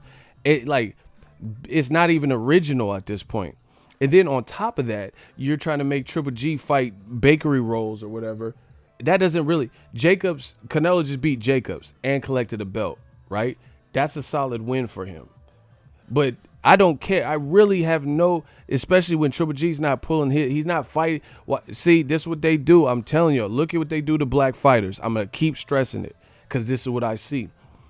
Demetrius Andrade is fighting Mad Selesky, who Jacobs already beat. Jacobs had to fight 4 undefeated fighters in a row before he was blessed with the Canelo opportunity. Triple G can lose, come back at a catch weight against a guy nobody's ever goddamn heard of, and then he just advances to a Canelo fight. And they think that's what people want. This is ridiculous. And then you have an American Olympian who represented us in America, who's a talker, clean-cut dude, always in shape, ready to scrap, be talking shit and calling out fighters. And he's a swift fighter, southpaw. He went to Canelo Golovkin. He just got to sit there as a spectator. Golovkin was in attendance. Andre was in attendance, you know. But the black fighter just got to just sit and watch other people's events. You know, Canelo said he wanted to be undisputed, bro. And then let's say, what if Golovkin wins? That's another reason I don't want to see it. Hypothetically, what if they give it to Golovkin? Now we got to watch Canelo and Golovkin part 4. I'm over it. Charlo, there's other people. They want to, bro. Put it this way. Imagine if basketball games, we'll use basketball because it's going on right now. Imagine if you had to watch the Warriors versus the Houston Rockets. Then the Warriors get past the Houston Rockets. And this is supposed to get to the finals. And then the Warriors play the Houston Rockets again. So you'd be like, what the fuck? How they advance in the playoff and then just fight this and, you know, play the same team right back to back. That's the equivalent. Or they have one game with somebody weak, you know, like a weak team. And I'm not going to call no teams out, but a weak team. And then they go back and then they play in the Rockets again for a spot in the final. Like, stop it. Only in boxing do you see this silly shit. Triple G need to climb up the ladder like everybody else. Period. But I told you, this is what Dazn wants. Lance Pugmire, Los Angeles Times, shout out to them. He's quoting Joseph Markowski. They keep trying to force feed people Canelo Golovkin. Bro, that's like Errol Spence. Look at what they do to black fighters. He had to fight Mikey Garcia, so everything that entails. Now he's going to fight Sean Porter. So that's a totally different style. So these other fighters are having to constantly evolve to the competition. Robert Single said you could use my Pistons. Yeah, I actually thought of the Pistons too, but I didn't want to throw no team. I don't want to be like fuck around, cover a fight in Detroit, and yeah, we heard what you said about the motherfucking Piston. I'll show you a Piston, motherfucker. I got the Piston, you know. So I didn't even want to throw no teams out, but the Pistons, yeah, motherfucker, I'm gonna show you them bad boy Pistons. Yeah, motherfucker, I'll blow your fucking. It's cold here in the D, motherfucker. But listen, they keep trying to manufacture what the fuck they want instead of listening to the fans. That's a real problem. I really do not want to see Canelo versus Golovkin. You can't. How you gonna act like every other fighter doesn't exist? Not Canelo per se, because he just fought Jacobs, but Triple G. How can he just lose and then fight somebody, fire his trainer, fight someone we don't know, and then now he's back in the running for a Canelo fight without doing nothing? But Canelo got to abuse his body, go through a hard camp, go through a hard fight with a bigger Jacobs. Jacobs got to do the same, take a L. And, let's see. Do you think Jacobs is going to get a title shot? You think Jacobs can just fight one, just pull out a fucking Scotty Boy 2000, just some random name. Scotty from the Carter, Pookie from the Carter. Scotty, they're going to kill me.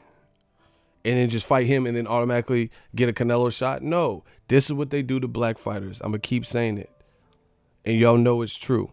And then it's unfair, too, because it makes it harder to gauge. We know Canelo's a beast. We know he has skill. But how come we have to just keep saying, he just fought Triple G 2 times in 2 years. And Triple G ain't fighting no one in the meantime. We just have to keep watching that over and over and over again. Like, it gets like laborious, you know what I'm saying? That's 36 rounds, unless someone get knocked out in the third fight. That's 36 rounds. And they sparred before. We get it. and it proves less, and it's disrespectful to the black fighters in that division, like Demetrius Andrade and like Charlo, who need name recognition and need to beat top guys. Like, bro, I know Andrade is nice, but I can't really level him up, beating guys who are not necessarily world beaters. So it becomes disrespectful in that regard. How can Andre can never ever he could never ever get to the level of superstardom if he doesn't have the proper names.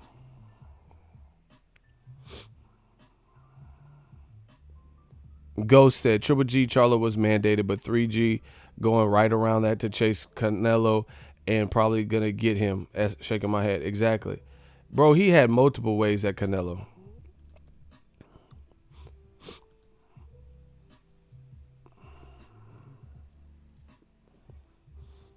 Triple G didn't even rematch Jacobs. See, and that's how you know it's some more bullshit.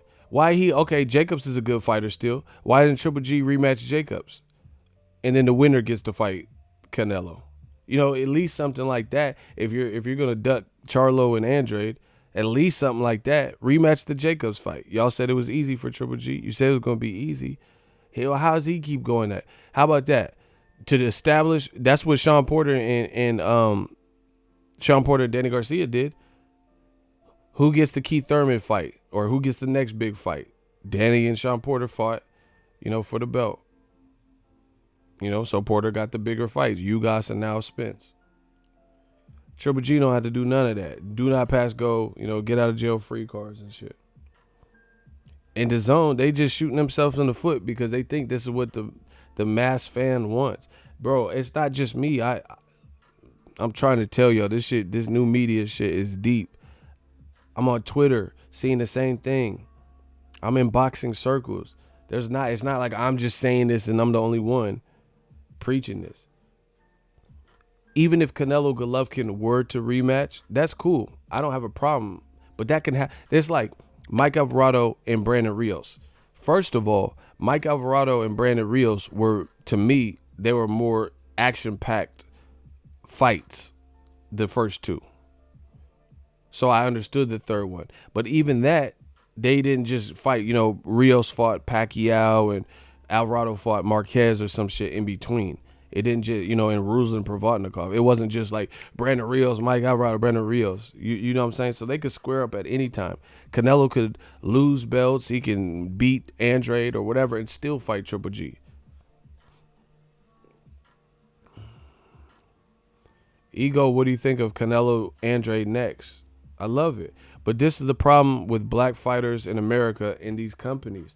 They refuse to make and this is so destructive because you got old media and these racist fucks and bigots who will criticize these fighters who have a gung-ho attitude. Oftentimes they are black that don't get these opportunities, and we know they're not getting these opportunities. We know they would step up to their plate. They're not getting the opportunity, right? They're not getting the opportunity, and then they get criticized all the same. It's unfair. Like, for example, people like, oh, yeah, who's Charlo beat? He been calling out Golovkin. He been calling out Canelo. Steve Rose got a Triple G fight before Charlo. That's a problem, especially when the WBC ordered it. That's a problem, So if you really wanted to see Charlo's resume increase, then you would demand these fights like I'm doing. If you, who is Andre beat? He's all talk. He's been calling out guys. He's been calling out Canelo since 54. Still ain't fought. Look at how many unnecessary fights Canelo has taken since that time. Amir Khan, Liam Smith. When Liam Smith had that belt, the WBO, he wanted it. Andrade had that same belt at 154. And you never heard Canelo talk about, I need that WBO. So you were fighting at 55 for 5-6 fights or whatever. Canelo dropped down to 54 to fight Liam Smith, who won that belt from a vacancy because Andrade had his own problem. But when Andrade was the champion at 154 with that same very belt, we never seen Canelo. You're not fooling new media. I've been around too long. I studied this game. I've reported about all of these things. So I remember it. You know, whether I'm the only one saying it in the sport or not, it is what it is. It took Jacobs 4 unbeaten fighters in a row to get a chance with Canelo. Facts. The other thing is, nobody believes he could fight one Steve Rolls and then be right back up there getting that type of fight with another Canelo or some shit. But Triple G can. I would rather see Canelo Jacobs Part 2 or Jacobs Triple G Part 2 than Canelo Triple G Part 2. But once again, and I'm not saying I'd rather see Charlo versus any of them guys. Just mix it up. You know what I'm saying? I'd rather see Charlo Canelo, Charlo Jacobs, you know, Charlo Triple G. You know, Andrade versus Triple G. Andrade versus Canelo. I'd rather see all those fights better.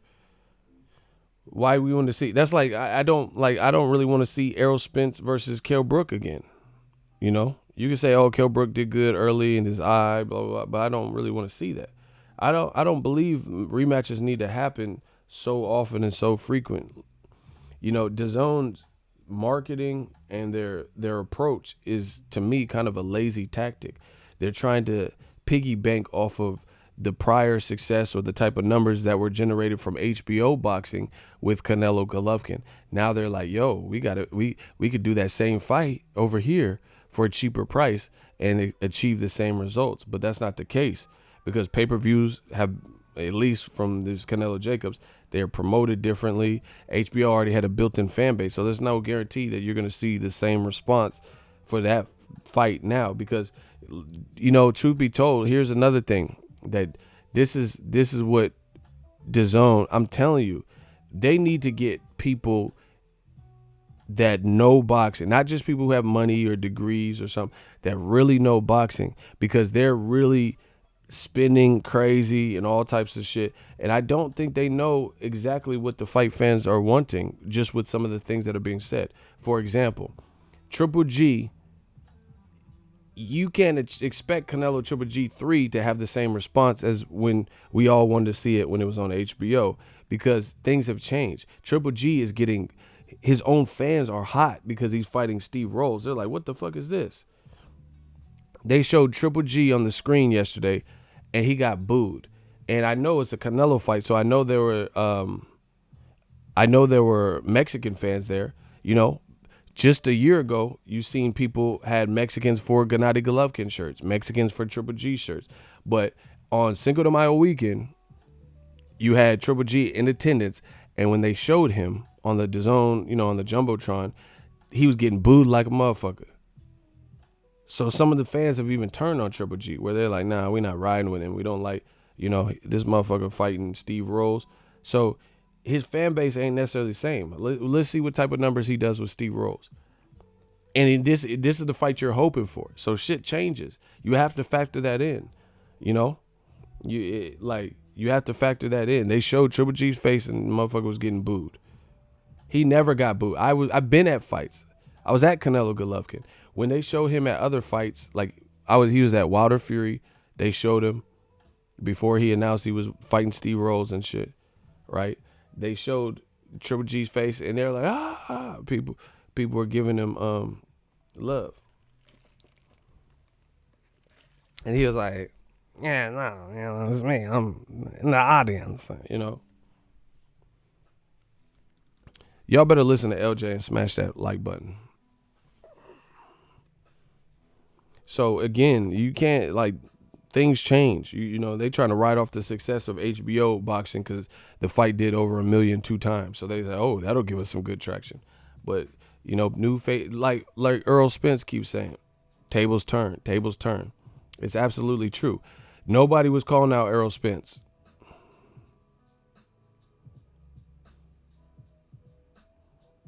Nobody was challenging him. Nobody seemed to want to fight him. But now he's becoming the money man in the division. His rep is getting bigger. The pressure for them to step up, since Mikey, a lightweight, you know, 140 pounder, stepped up, is getting bigger. So now he's starting to get some people who say they will fight him.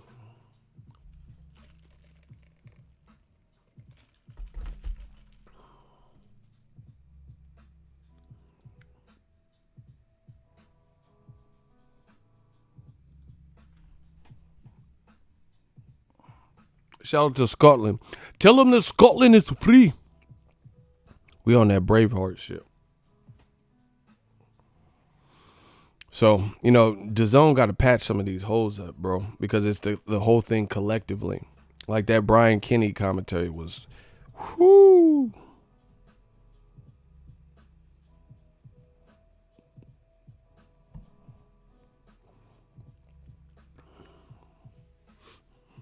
Spence is the cash cow and everyone knows it. And see, this is the other thing. They talking about Canelo versus Caleb Smith.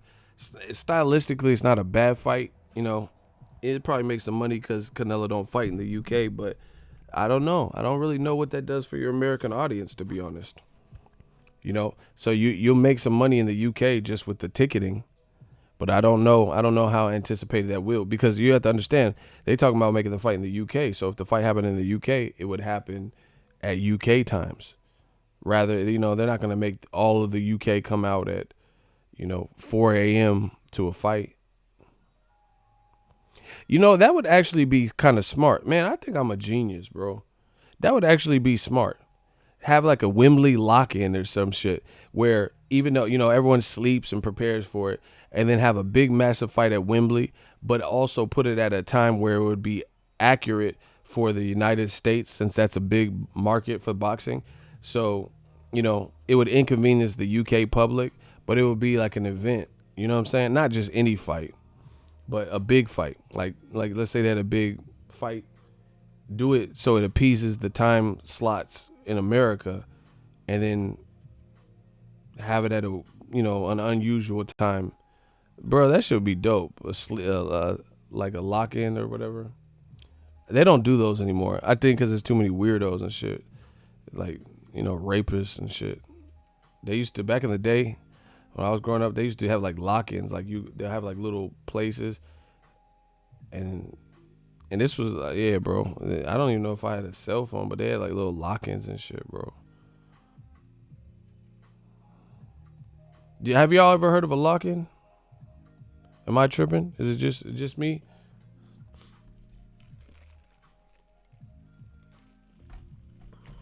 Salute Ego. Shout out to y'all, man. Man, we just working though.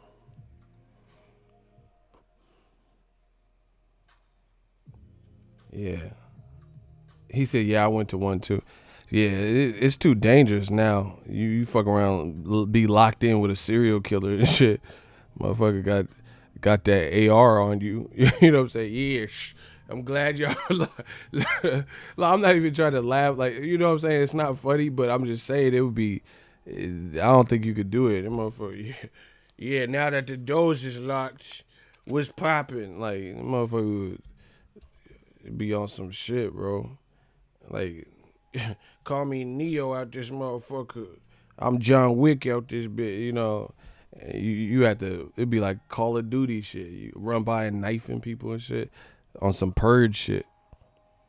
That would be crazy. Like a purge type blackout lock-in. That's what they used to do. They used to have like black light, man. That shit crazy. They used to have blackouts. I think that's what they was called, bro. This shit was crazy. I walked in feeling like Nas and DMX and Belly. Steady, are you ready? How many want it? How many need it?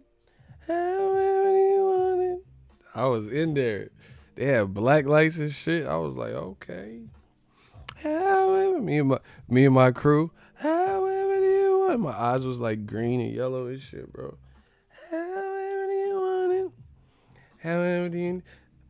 There ain't no feeling like that when you walk in the club with your boys and y'all feel like y'all the shit, bro.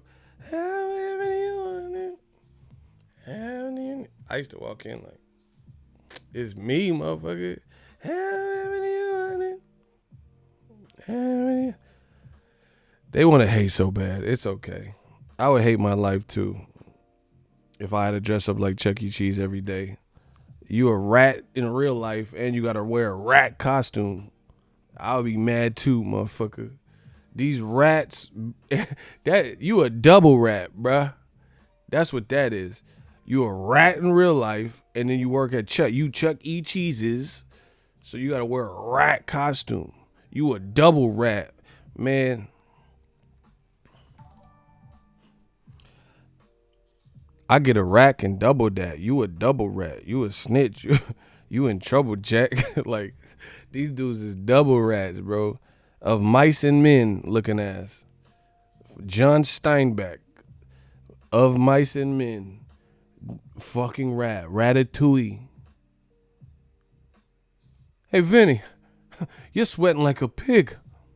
Yeah, the only time a guy doesn't... when he wants to save his own ass. Y'all some fucking rats. Hey, Tony, Vinny, get this fucker out of here. Like, these dudes are some fucking rats. Yeah, Master Splinter looking at, bro. Fucking 5 goes west.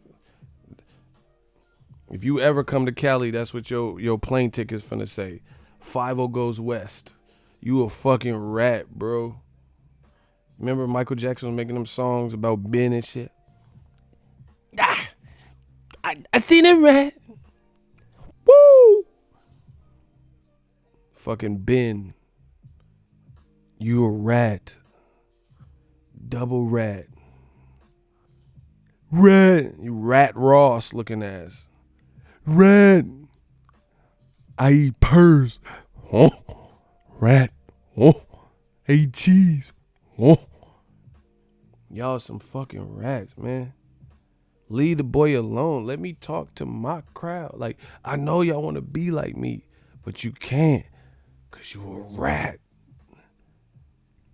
How you going to be like me and you a rat, bro? Fall into that mouse trap. They fell for the mouse trap. We putting Swiss cheese. What kind of cheese you want? Gouda? Munster? What kind of cheese you want? Havarti? We leaving cheese for you old media rats. He said Tekashi 6ix9ine with it, bro. They ain't not even Treyway. They rat way, bro. These dudes in the comment section on that rat shit. Yeah, Sugar Rat Leonard and shit. The rat tat tat tat. So functified. Mickey Mouse Club. They will not leave me alone, though. But anyway, Canelo, he looked good. He looked sharp. Still wasn't no master class, though. You got to work on that stamina, man.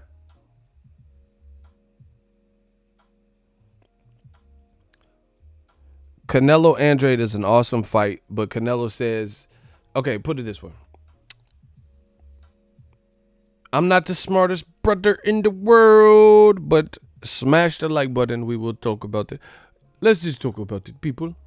We will talk about Canelo versus Boo Boo, if you allow me to speak on it. I will talk about it. No, Google. Let's talk about it. Okay. Canelo, he just beat Daniel Jacob. Let's say he wants to fight Demetrius Andrade next. Guess what? Andrade's fighting Selesky this summer in Rhode Island. So, I'm not the smartest brother in the world, but Andrade fighting at the donut shop or whatever, Dunkin' Donut Center, whatever, Dazn. Dazn be always finding places like, they just be fighting wherever, bro. But I think the Dunkin' Donut shop is nice or whatever. I don't know. I seen it said something, Krispy Kreme, some shit. Dunkin' Donuts, windshields. You know what I'm saying? The rolling pin in Frisco. He fighting somewhere like that. But anyway, in Rhode Island, in July, that is, it's a tough guy. Selesky's not no punk in there. So how you gonna be ready to fight mid-September? Like, just be real. This ain't no Andy Ruiz Jr. shit, bro. So once again, fighters always have to, it doesn't sound feasible. You're fighting mid-July or whatever, and then August, and then we're already into September. So how you gonna have a full camp and be ready? Canelo, he's gonna want the Mexican dates. So he already has it. he already has it in stone when he's gonna fight. So how is that feasibly? Hold on, let me get the actual date for ya. You know, I like to be precise on my channel. Hold on. Do do do do do. I'm loving it. Ba da ba ba ba. I'm loving it. Hey hey. Ba ba ba. I'm loving it. Smash the like button, you motherfucker. And on top of it, Joseph Markowski says he wants to make it. Okay, he's fighting June 29th, which is July, basically. June 29th, the very last date. So how are you going to be ready by September? June 29th, you have to, you know, that we can't count that. How many days in June and shit, bro? Y'all got me doing real work and shit, bro.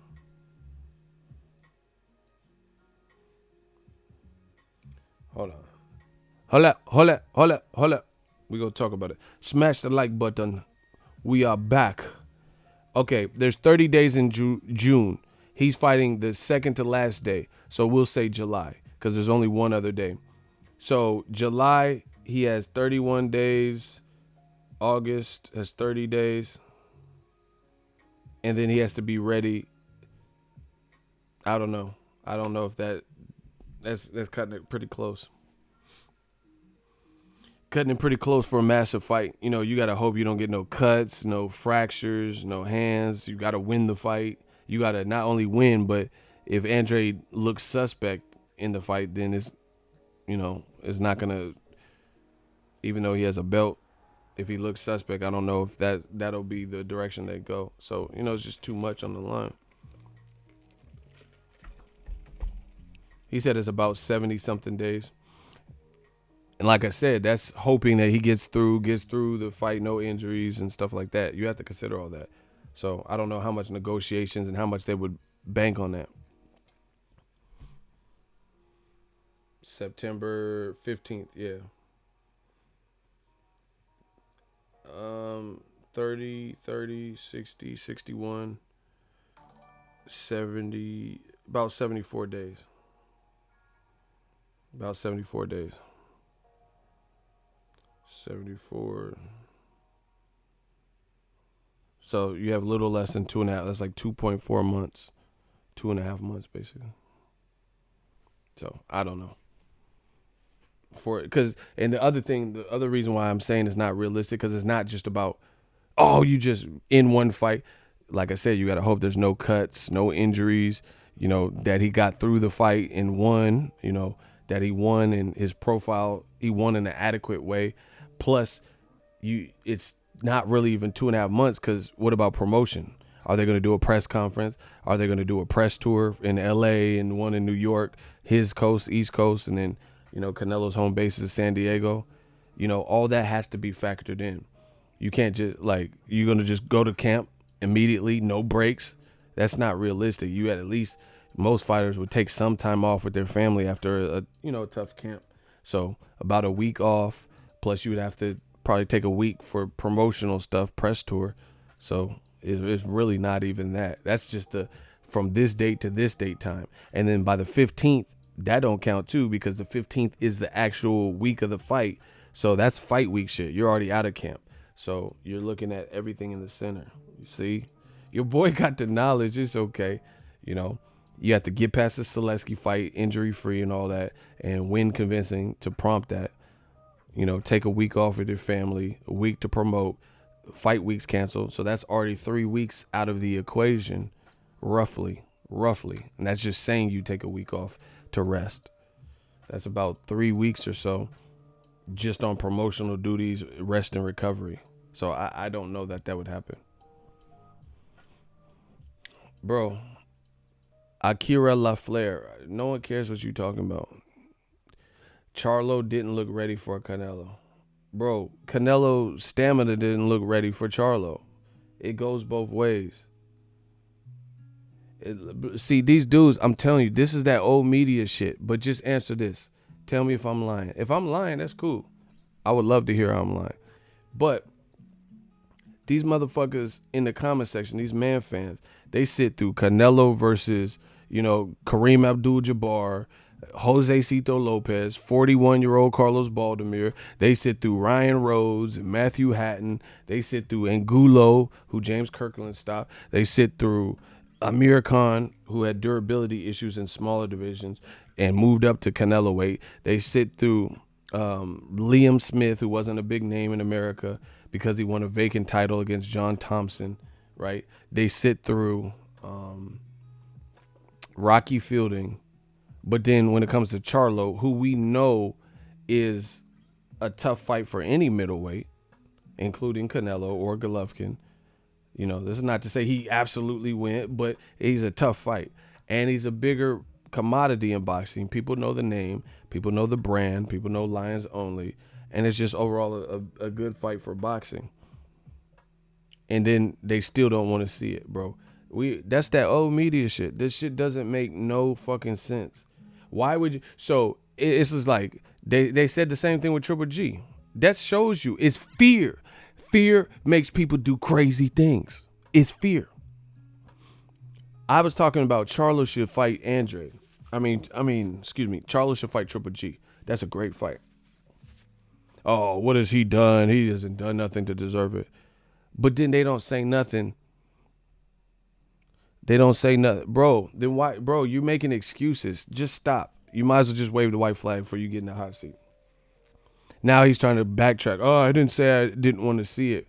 Bro, but you still making excuses. You saying, listen, if you say, who cares what you as one individual think? You said Charlo's not ready for Canelo. That's your personal opinion. Then if you're a Canelo fan, you should be dying and chomping at the bit for Canelo to prove that he is not ready for him or on his level. But what you motherfuckers do is this reverse psychology bullshit. You know these guys are bigger fights. You know these guys are bigger threats than past competitors. But what you do and attempt to do is throw out this BS logic. Oh, he's not ready. Oh, he doesn't sell. Oh, he's a runner. Oh, he's boring. Nobody believes any of that. If Charlo is not ready, instead of me or you or anybody in this comment section saying he's not ready, let's see the fight. Texas sounds like a great location. Charlo's from there. Canelo has a great fan base there. So it's kind of like neutral territory. Just like, Mikey Garcia, Errol Spence. Run it. We don't care what you're talking about. We don't care what you're talking about. Let's see it, like we always say. But once again, this is what they do. And they try to come to new media with these old little horseshit techniques and tactics that don't work over here. Don't tell me that Triple G is done so much and Charlo's not ready for him, and then have absolutely no problem with Steve Rolls. Steve Rolls has never fought in a 12-round fight before. Charlo just left a 12-round fight, and he hurt Matt Korobov, a decorated amateur, and nearly stopped him in the 12th round.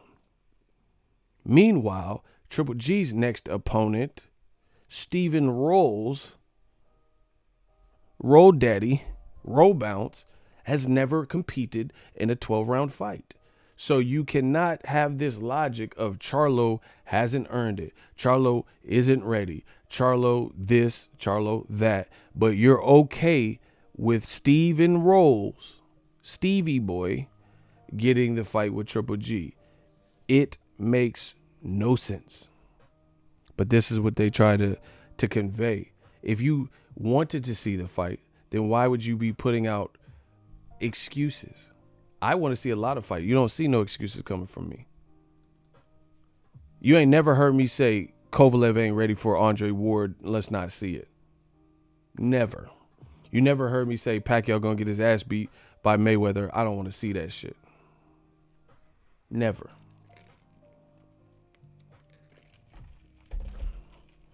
This is the games they play. And then have the audacity to say Crawford and Spence and Wilder are cherry pickers and this and that and all this is scared and runners. It's the same shit over. Shout out to Michelle Bouchard. Salute ego, support new media. I told you, I'm bringing it back to boxing. We bringing this shit back to the essence, back to the core. You got to know what you talking about on these stomping grounds. We bringing it back. I want that old thing back. I told you, get ready to root for the underdogs. The real is back. Death Row East, believe in that. We about to start printing our own money. We run the game. We control the narrative. Best shooters in the business. Best channel members. The funniest population. Man, I'm telling you, old media can't see. They used to that internet gangbanging, fly-by-night shit. You in general pop now. You in general population. You not in solitary. You out here with us. Your motherfuckers getting thrown off the tier. I promise you. You in general pop now. We control the narrative. We run the streets. We are boxing. New media. You in general pop. You can't hide in no cell. You know, all that bullshit y'all be talking in the comment section and this and that, and Charlo's not ready, but you don't have no criticism for Steve Rose getting it. We don't agree with none of that. I don't care, E. Leon. That's what the channel's for. I don't say no one has to agree with everything. Bro, no one cares about any of this. No one cares about any of this unless you try to debate it. Everybody has all these things about what they disagree with that I say, but they never stand up. Stand up and ride for your side. Stand up and ride for your arguments. That's what I want. I want encouragement. I want somebody to say, hey, fuck that. We never said this about Charlo. We wanted to see the Triple G Charlo fight. But they don't because they know they're lying. Just like Luis Ortiz and AJ. These motherfuckers know they didn't want that fight. I'm talking about the man fans. They didn't say nothing. They didn't say two shit. They had all these excuses. Luis Ortiz is old and this and that, and he just lost to Wilder. Why should he get the fight? Soon as Gerald Miller blows it, oh man, Luis Ortiz is ducking. Stop. All that shit is the dub. That shit is dead. New media, we at the front door. You in general pop now. It's just what it is. We the people's champ. Block unbiased or biased boxing talk. I'm just doing wrestling moves, bro. Block him. Listen, they got, it's funny, these dudes be coming up with these names like unbiased boxing talk, but they never talk on their own channels. They just come to my shit to talk. Why don't you do your unbiased boxing talk on your unbiased channel and your great channel with 0 subscribers?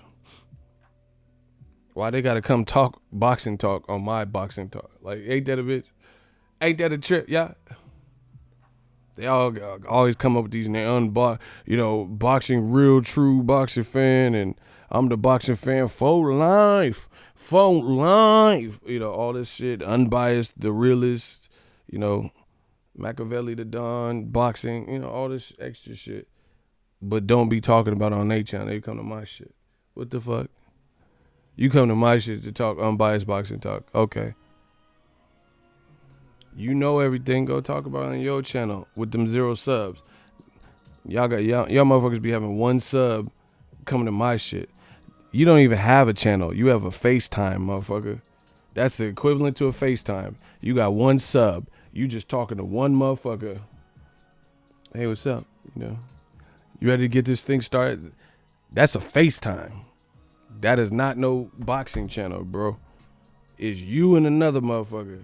Y'all on FaceTime together. I'm about to do a live stream. You're not doing no fucking live stream. You doing a FaceTime. Call it what it is, bro. Where my Max at? You know what I'm saying?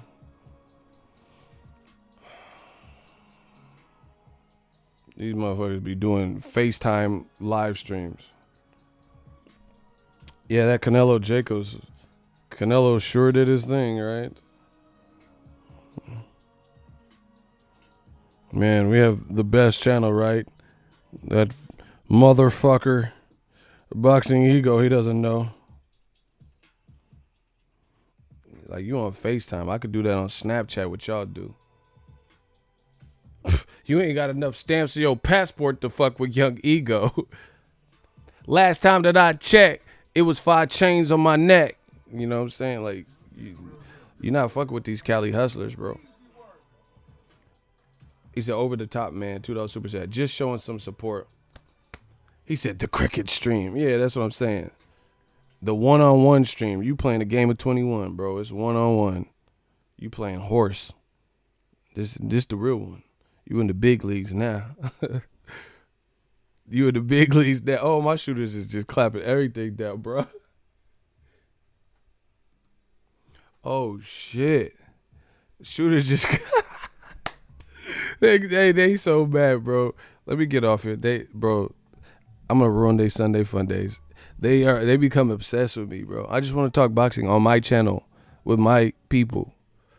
Eagles Army. He said they some Facebook live ass looking at. Bro, that's what I'm saying. They be doing live streams with one person and shit. No super chats.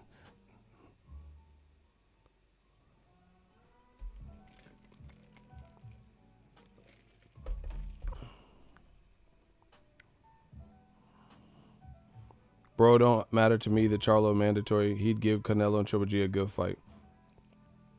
Fact is who he beat. That's what I'm saying. Get it?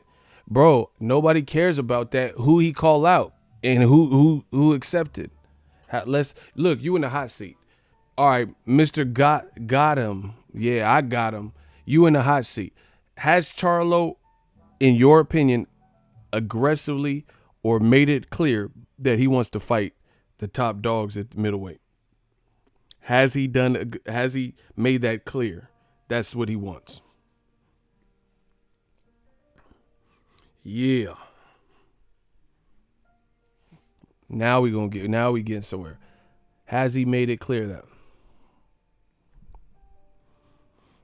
Y'all play the same game. That only works with old media. Mr. Got him. Okay, he says, oh yeah, Ego, Boo Boo has 2 though. Exactly. The Black Channel.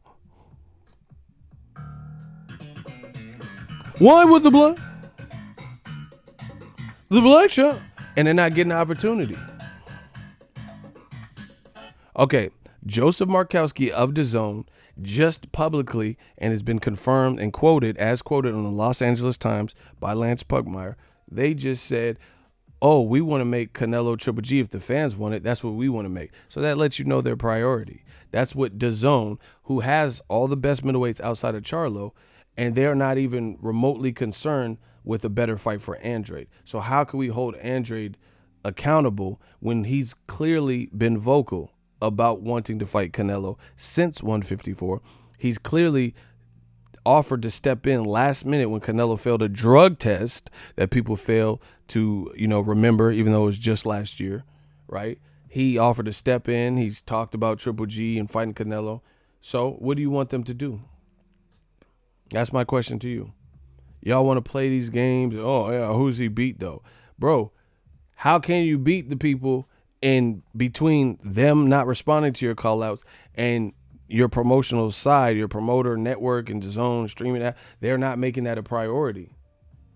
They're not just coming out. That's why I said, prepare to root for the underdog. We bringing this boxing shit back. You're going to have to show some respect to Americans. I promise you that. What else can he do? Was he going to hold him at gunpoint, go into the DAZN offices? Give me motherfucking Triple G. I said, hey, break yourself. God damn it, you look good. Like, what you want them to do? Markowski and DAZN, John Skipper, Spacely Sprocket, whoever, they're not making no priority. They putting Andre content with Andre fighting Arturkov and, Walter Matthau and Mr. Magoo and all this shit.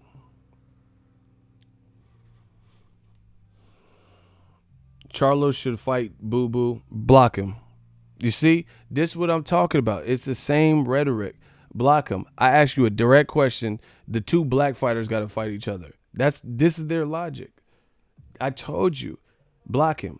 You can't even stay on track. Charlo should fight Boo Boo. Black on black crime. That's the fight that needs to happen. But you're trying to get out of Triple G, who got ordered. Charlo didn't get ordered to fight Andrade. Triple G did. Charlo is Canelo's mandatory or the highest ranking person with the WBC. These are the facts. Not Andrade and Charlo and all this shit, bro. This is what they do. I'm telling you. Everybody just say the Black Channel. This is their excuse for everything. The Black Channel. It's like we don't want to sacrifice whoever we're going with. Y'all motherfucker, it's like the worst or the lesser of two evils to them. That's what they look at it like, bro. They try it, but it don't work. That old media way of thinking don't work. A good fight is a good fight. If it happens to be, see, and this is the thing. New media, this is not just like, oh, black or white. I'm just showing you the contradictions. I'm just showing you the loopholes in their argument. I don't care if it's two blacks. I don't care if it's the Million Man March fighting. Really don't. A good fight is a good fight. Block Luis Cruz. Bow. Look. The Black Channel. The Black Channel. Oh, we got that money.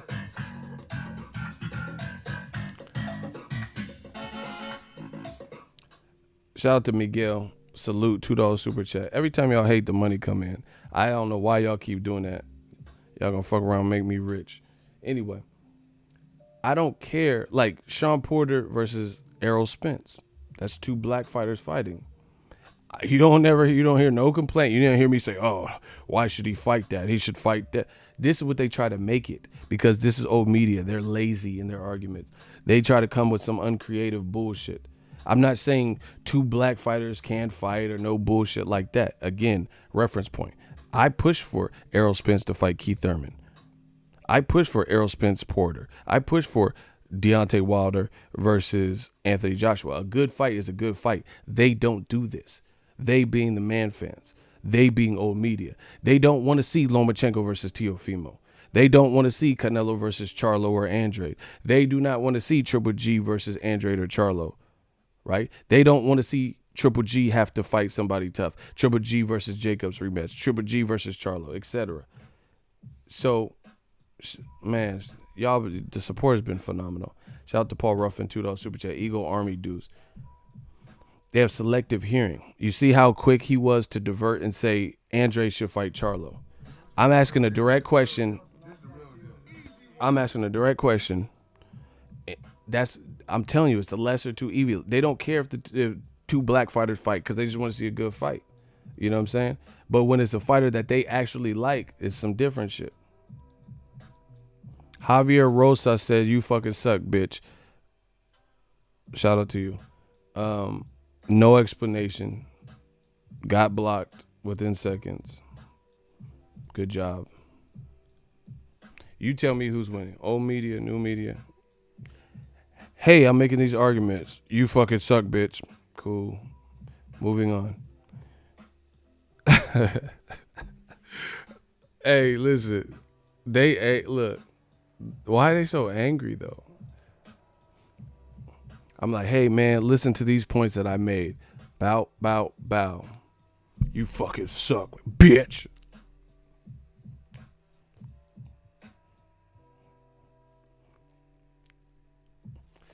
Bro, they have no explanation for it. They know they lying. They just mad because they getting exposed. The man fans. That's why they in their feelings doing all that extra shit. That's what people do. And I'm at the fights. I go to the fights. I pull up. I'm there live. If I can get a credential, I'm there. You know, for the biggest fights at least. That's what I'm saying. You don't see that. It's never the same. And after this point, I don't care because it hasn't happened yet. Every time I have to fight, not one person say, hey, you a race baiting motherfucker. You're a racist. They never say that. Every time I have to fight, ain't nobody say that. Meanwhile, people taking pictures, high-fiving, talking boxing. They know what it is, bro. See, that's what I'm saying. The internet is like liquid courage. Back in the day, we used to just drink. Motherfuckers got liquid courage. Now they got, they got the gigabyte courage or some shit, bro. They got the internet courage. They have courage to say all this crazy, like, rampant shit online. Oh, you're a fucking racist and stuff. But they don't ever come like that. Why doesn't someone come up to me and say, look me in the eye as a man and say, you a fucking racist? Because they know there's going to be some dialogue immediately after. That is the reality of it. And like, then don't anyone try to get some ideas and come up now, because if you ain't done the shit already, you ain't done it. You know, now motherfuckers are gonna try to come, hey, you're a racist, bro. It's too late. You should have already did it. They know they saying what they saying is lies. That's the old media shit. They in the closet. They know these arguments don't make sense. But after so long of repeating the same bullshit to, you know, your closest peers or at a fight party or something, you feel comfortable. You guys feel comfortable saying certain X, Y, and Z in your circles. And then when you come before, you know, all the people in Ego's army and stuff and try to make these same arguments, you look crazy. You look crazy. I agree with you. Jacobs was more effective in his orthodox stance. He shouldn't have kept going to southpaw. I don't know why he did that. And his southpaw game is not like Terrence Crawford, so he shouldn't have did that.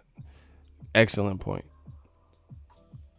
Because he landed his bigger shots from an orthodox. Like the round 9, he was orthodox. I don't know. He was trying to befuddle Canelo, but it wasn't working. What's good, Ego? My Dazn video kept ending up like 40 seconds behind. The audio was frustrating as fuck. Dazon's going to have to work out these kinks and bugs, but all I know from a fight fan, they got to start listening to fight fans, or, you know, open up comments for real feedback or something. You know what I'm saying?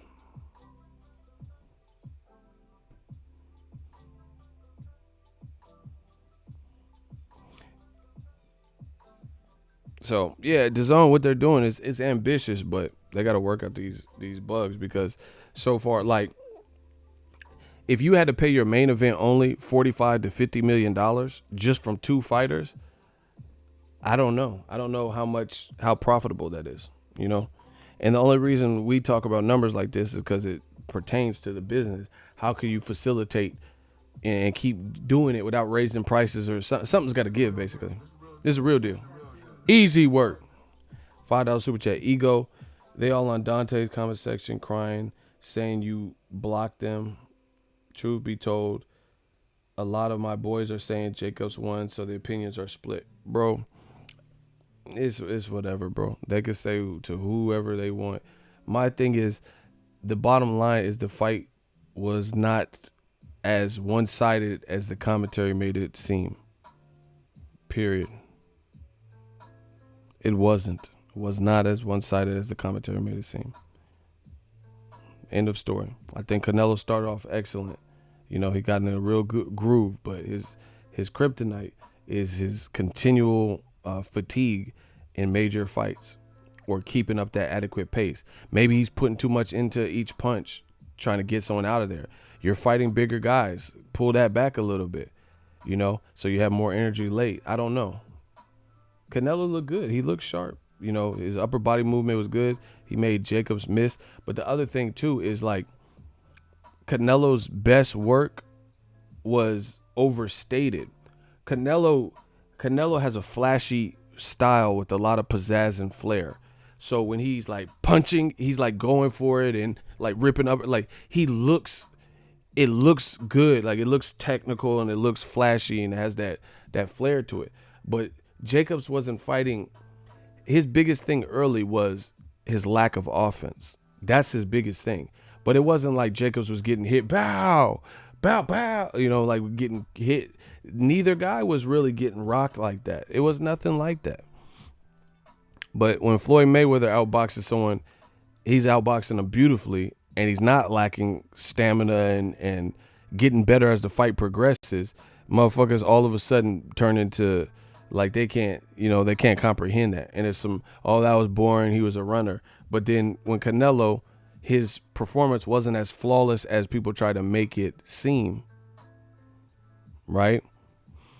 And he really flattened out for, several rounds. Like, it's hard to beat Floyd Mayweather for 4 rounds straight. Who's doing that? Who's doing that? Who beat Floyd for like 4 rounds straight late in the fight? So that proves my point alone. Canelo gave up like 8, 9. I got 8, 9, 10, and I think 11. That's like 4 rounds, bro, in a row. In a fight you were like clearly outclassing and outboxing and dominating. All right, you're in the hot seat. Joshua Placienza. He says Diego Corrales won 4 rounds in a row against Floyd Mayweather late. Okay, so what rounds were they? Because he got knocked down 4 times. So what are you talking about? Joshua Placienza. We're going to call you Joshua Placenta because you sound like a little kid. Placenta pack. We're going to put you back in your womb. Get it? Placenta. We're going to put you back in your womb. Oh, my gosh, bro. Bars. I said Joshua Placenta pack. We're going to put you back in your womb. Bars. Let's get it. Your womb. Oh, my gosh. Yeah, bro. Diego Corrales, rest in peace, but he got knocked on his knee and was like doing the Cupid shuffle and shit, bro. Just block him because I know he's lying and that's why he's taking forever. I didn't say he won. Block him. You are next. You break my record, now I break you. Like I break your friend. Get rid of him. Now he said, nah, it don't matter, bro. You wasting people's time. You are next. I'm just going to point like this. That feels like real imperial. You break my record. Now I break you. Like I break you. Chung Lee. Chung. Woo! I'm on that Chung Lee shit, bro. I'm Thanos. I'm Chung Lee. Oh, my gosh. Bro, that's what I'm saying. He lying. I watched that fight several times. He said Mayweather lost 4 rounds in a row. Clearly trolling. You. I'm out of here before these lunatics keep coming back. Shout out to New Media. I'll be back with some more heat. God bless y'all. Happy Sunday fun day. Old Media. Y'all got to do something. I'm just keep pointing at y'all like this. Oh, Media. I'm like the T-1000. I know this hurts, Sarah. Called to John.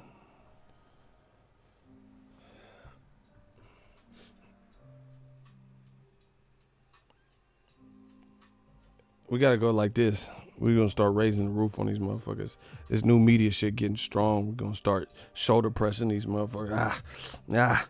We finna start. We finna start shoulder pressing this shit. It's cool. We got the game on Smash.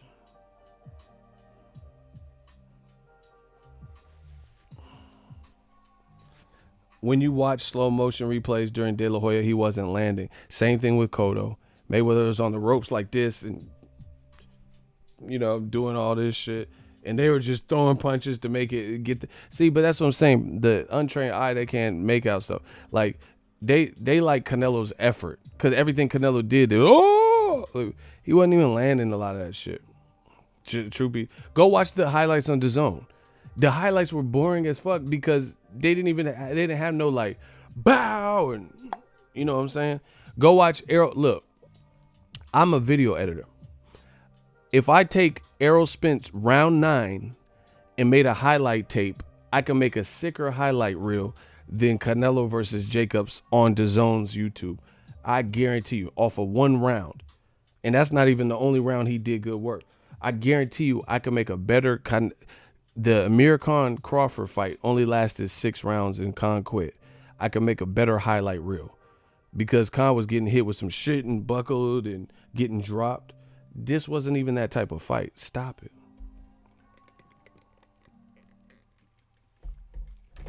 Yeah, Oscar did good first half, as he should. He was the experienced gold medalist, bigger guy.